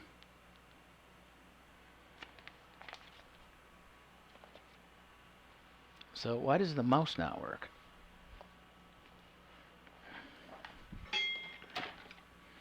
I'm gonna have to straighten up a bit. I got too much crap around right now. Since monitors didn't work, HDMI, and that's it. It's either HDMI or nothing. You'll get nothing and like it.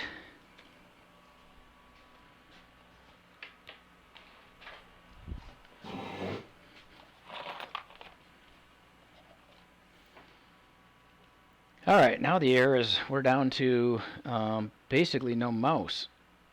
Seems to be the error.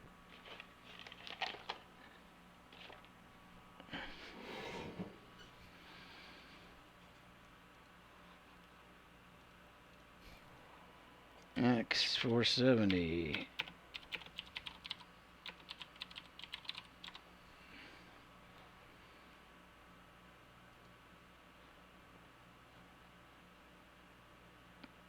Well, how do you get USB?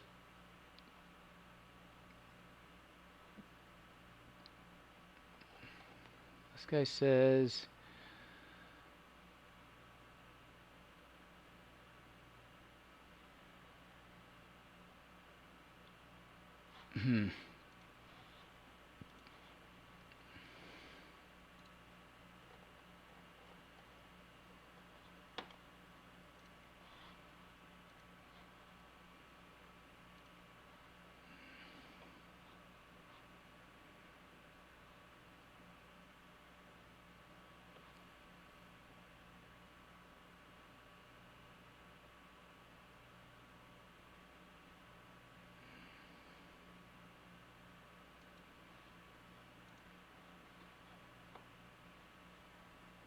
okay, well, yeah, I'm thinking there's probably really no point in continuing. Okay, well, yeah, I'm thinking these niggling little problems are not going to just go away. I'm going to have to just plow through them, so for whatever reason, I don't have a mouse.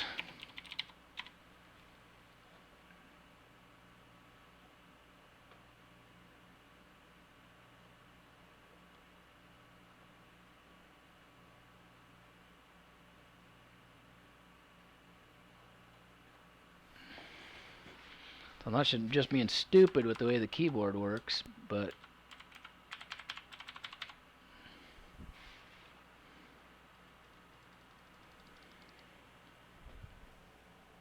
I don't know what the Fatal1ty mouse port means.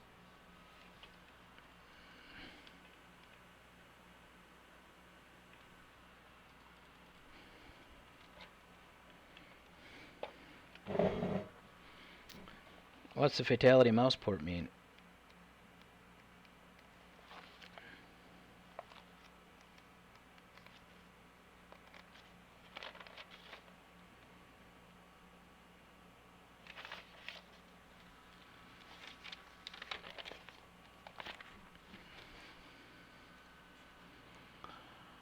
Alright, well, yeah, with all the issues here and everything else, the machine's booted. I needed a HDMI card, apparently. There's a 1050 GTX 1050, I think, in the machine, and it's the Dr. Debug is showing a 0D error, which is curious because that is according to the code, that's a problem related to memory, VGA card, or other devices. Please clear CMOS, reinstall the memory and VGA card, remove other USB PCI devices. So, yeah, I don't know. But I'm going to wrap it up there just because I'm going to have to just plow through and do some research here and try to figure out what's going on. Machine works. Obviously the RGB works, but we got bigger fish to fry, so we'll have to just plow through it and spend some time. No point in beating a dead horse, and so we'll wrap her up there, and I appreciate everybody stopping by to chat, everybody stopping by to help, and thanks for watching. We will catch you next time, and hopefully I'll have a working Ryzen 7 machine.